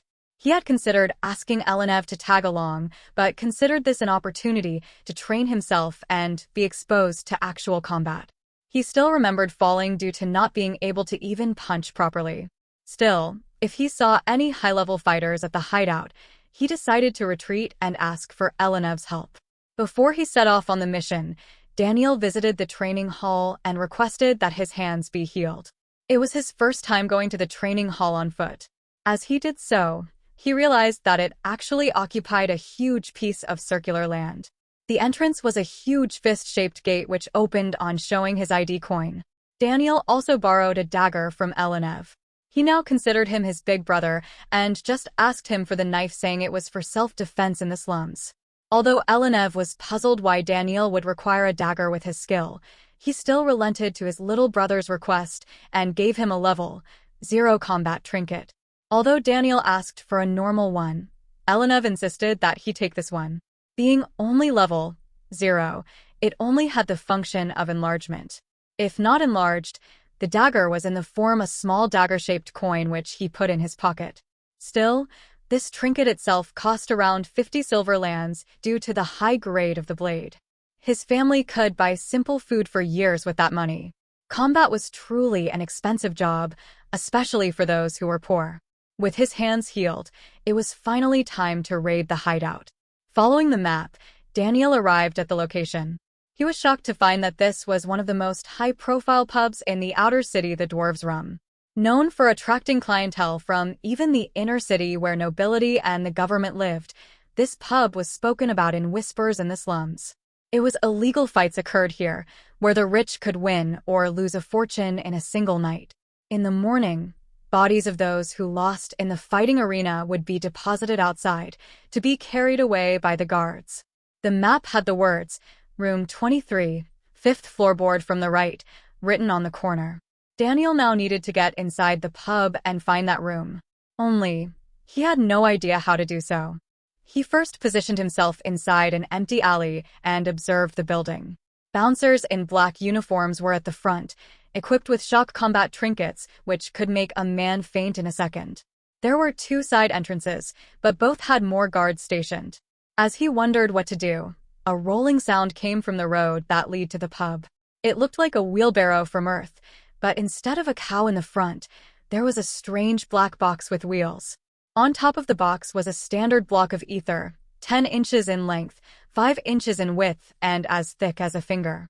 The crystal block shined as the vehicle trudged down the road carrying wrapped materials. This might just be his ticket to get in, thought Daniel as he planned his next move.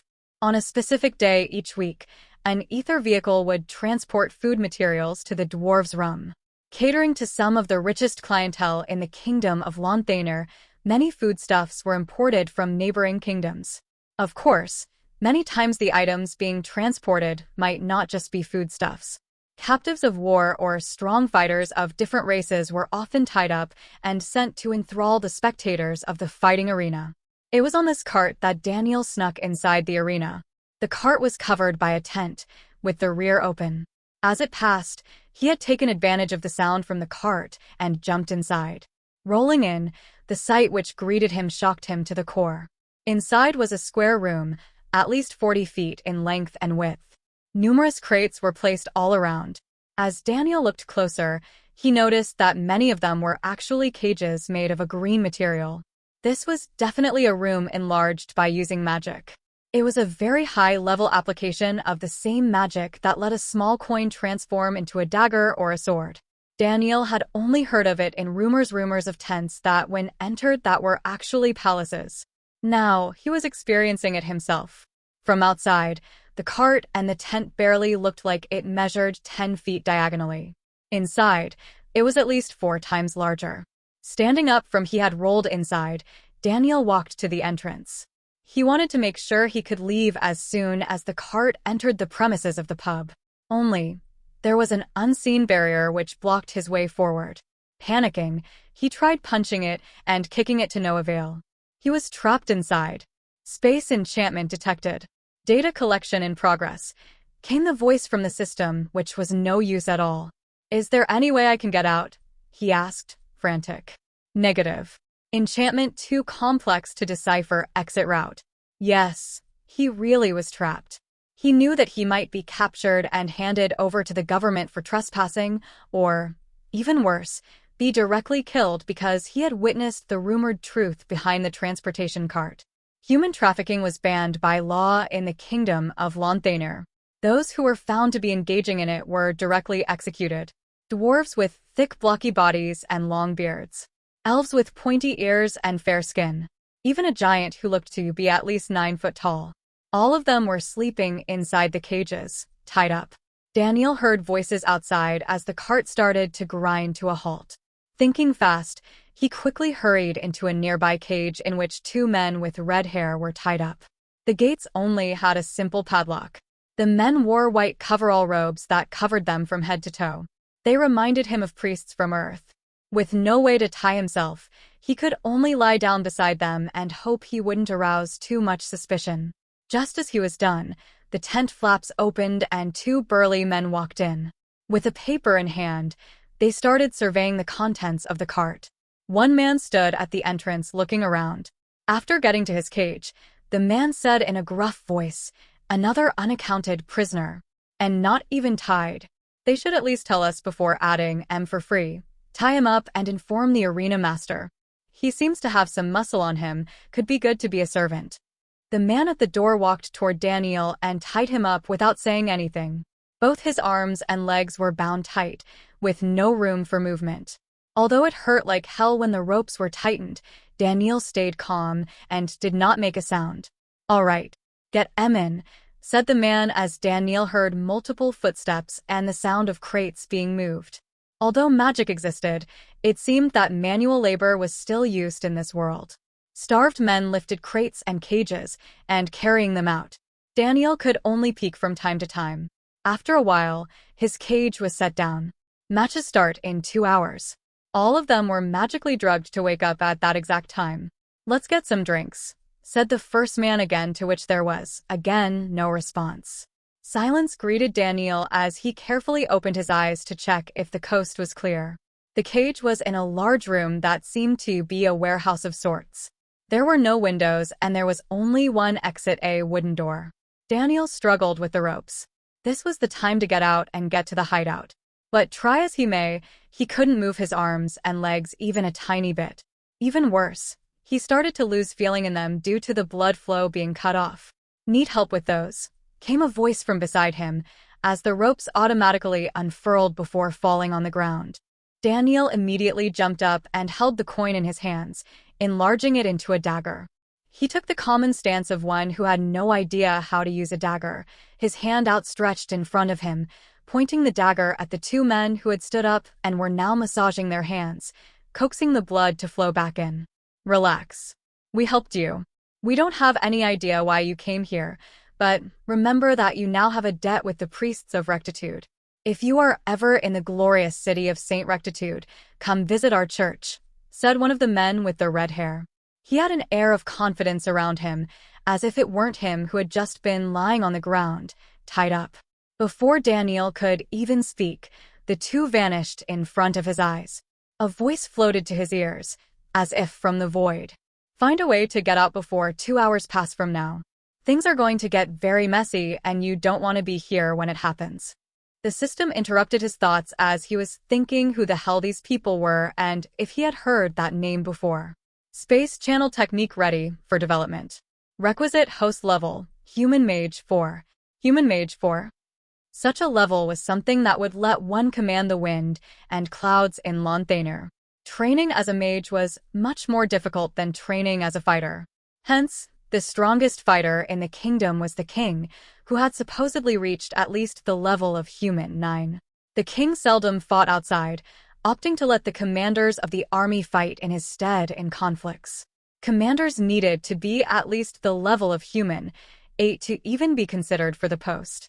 The higher the level, the harder it was to train to reach the level after that. Even the resources required grew exponentially. In fact, Most of the income from the taxes and conquests of the kingdom went into the king's pockets. His duty was to be the strongest and ensure safety for the people by being their backbone that would never fall. Just by existing, he brought balance to all the factions in the kingdom, not letting it fall into ruin. The highest mage was the court mage, who was at the level of human 7. Acting as the personal guard of the king, his power was also something that Elenev only knew of from his father. Just like fighter commanders, there were also mage commanders who were only human, 6th level, but were equal in status to the fighter commanders due to their ability to perform even potentially better than their fighter counterparts. Daniel had no use for the technique right now, but it was good to know that even advanced techniques could be developed now. The only problem was his level.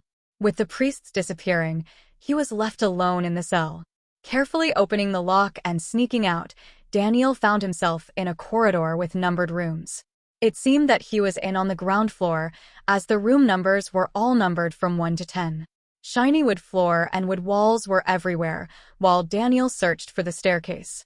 He also needed to find clothes to disguise himself, as he was wearing the torn clothes that he always wore. He would stand out like a sore thumb. The staircase was hidden at one end of the corridor, and Daniel got to the 2nd floor directly.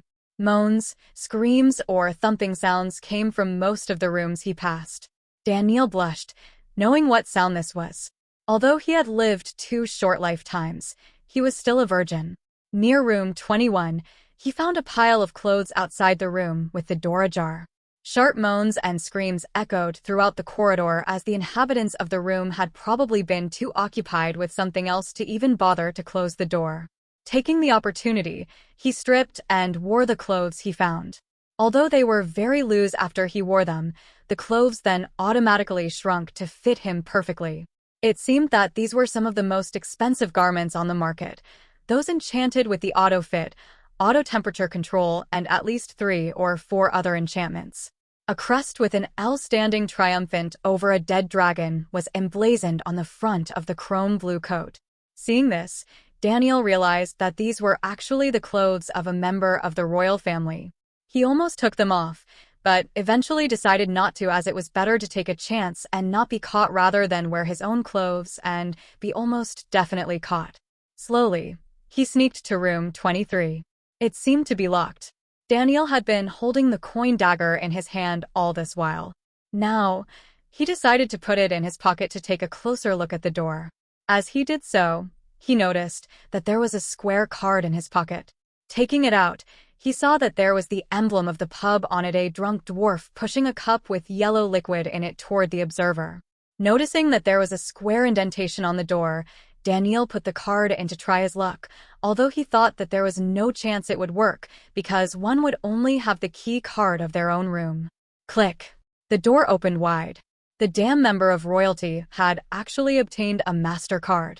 How important must he be to make the owner give the MasterCard directly and, just say, use whichever room you want?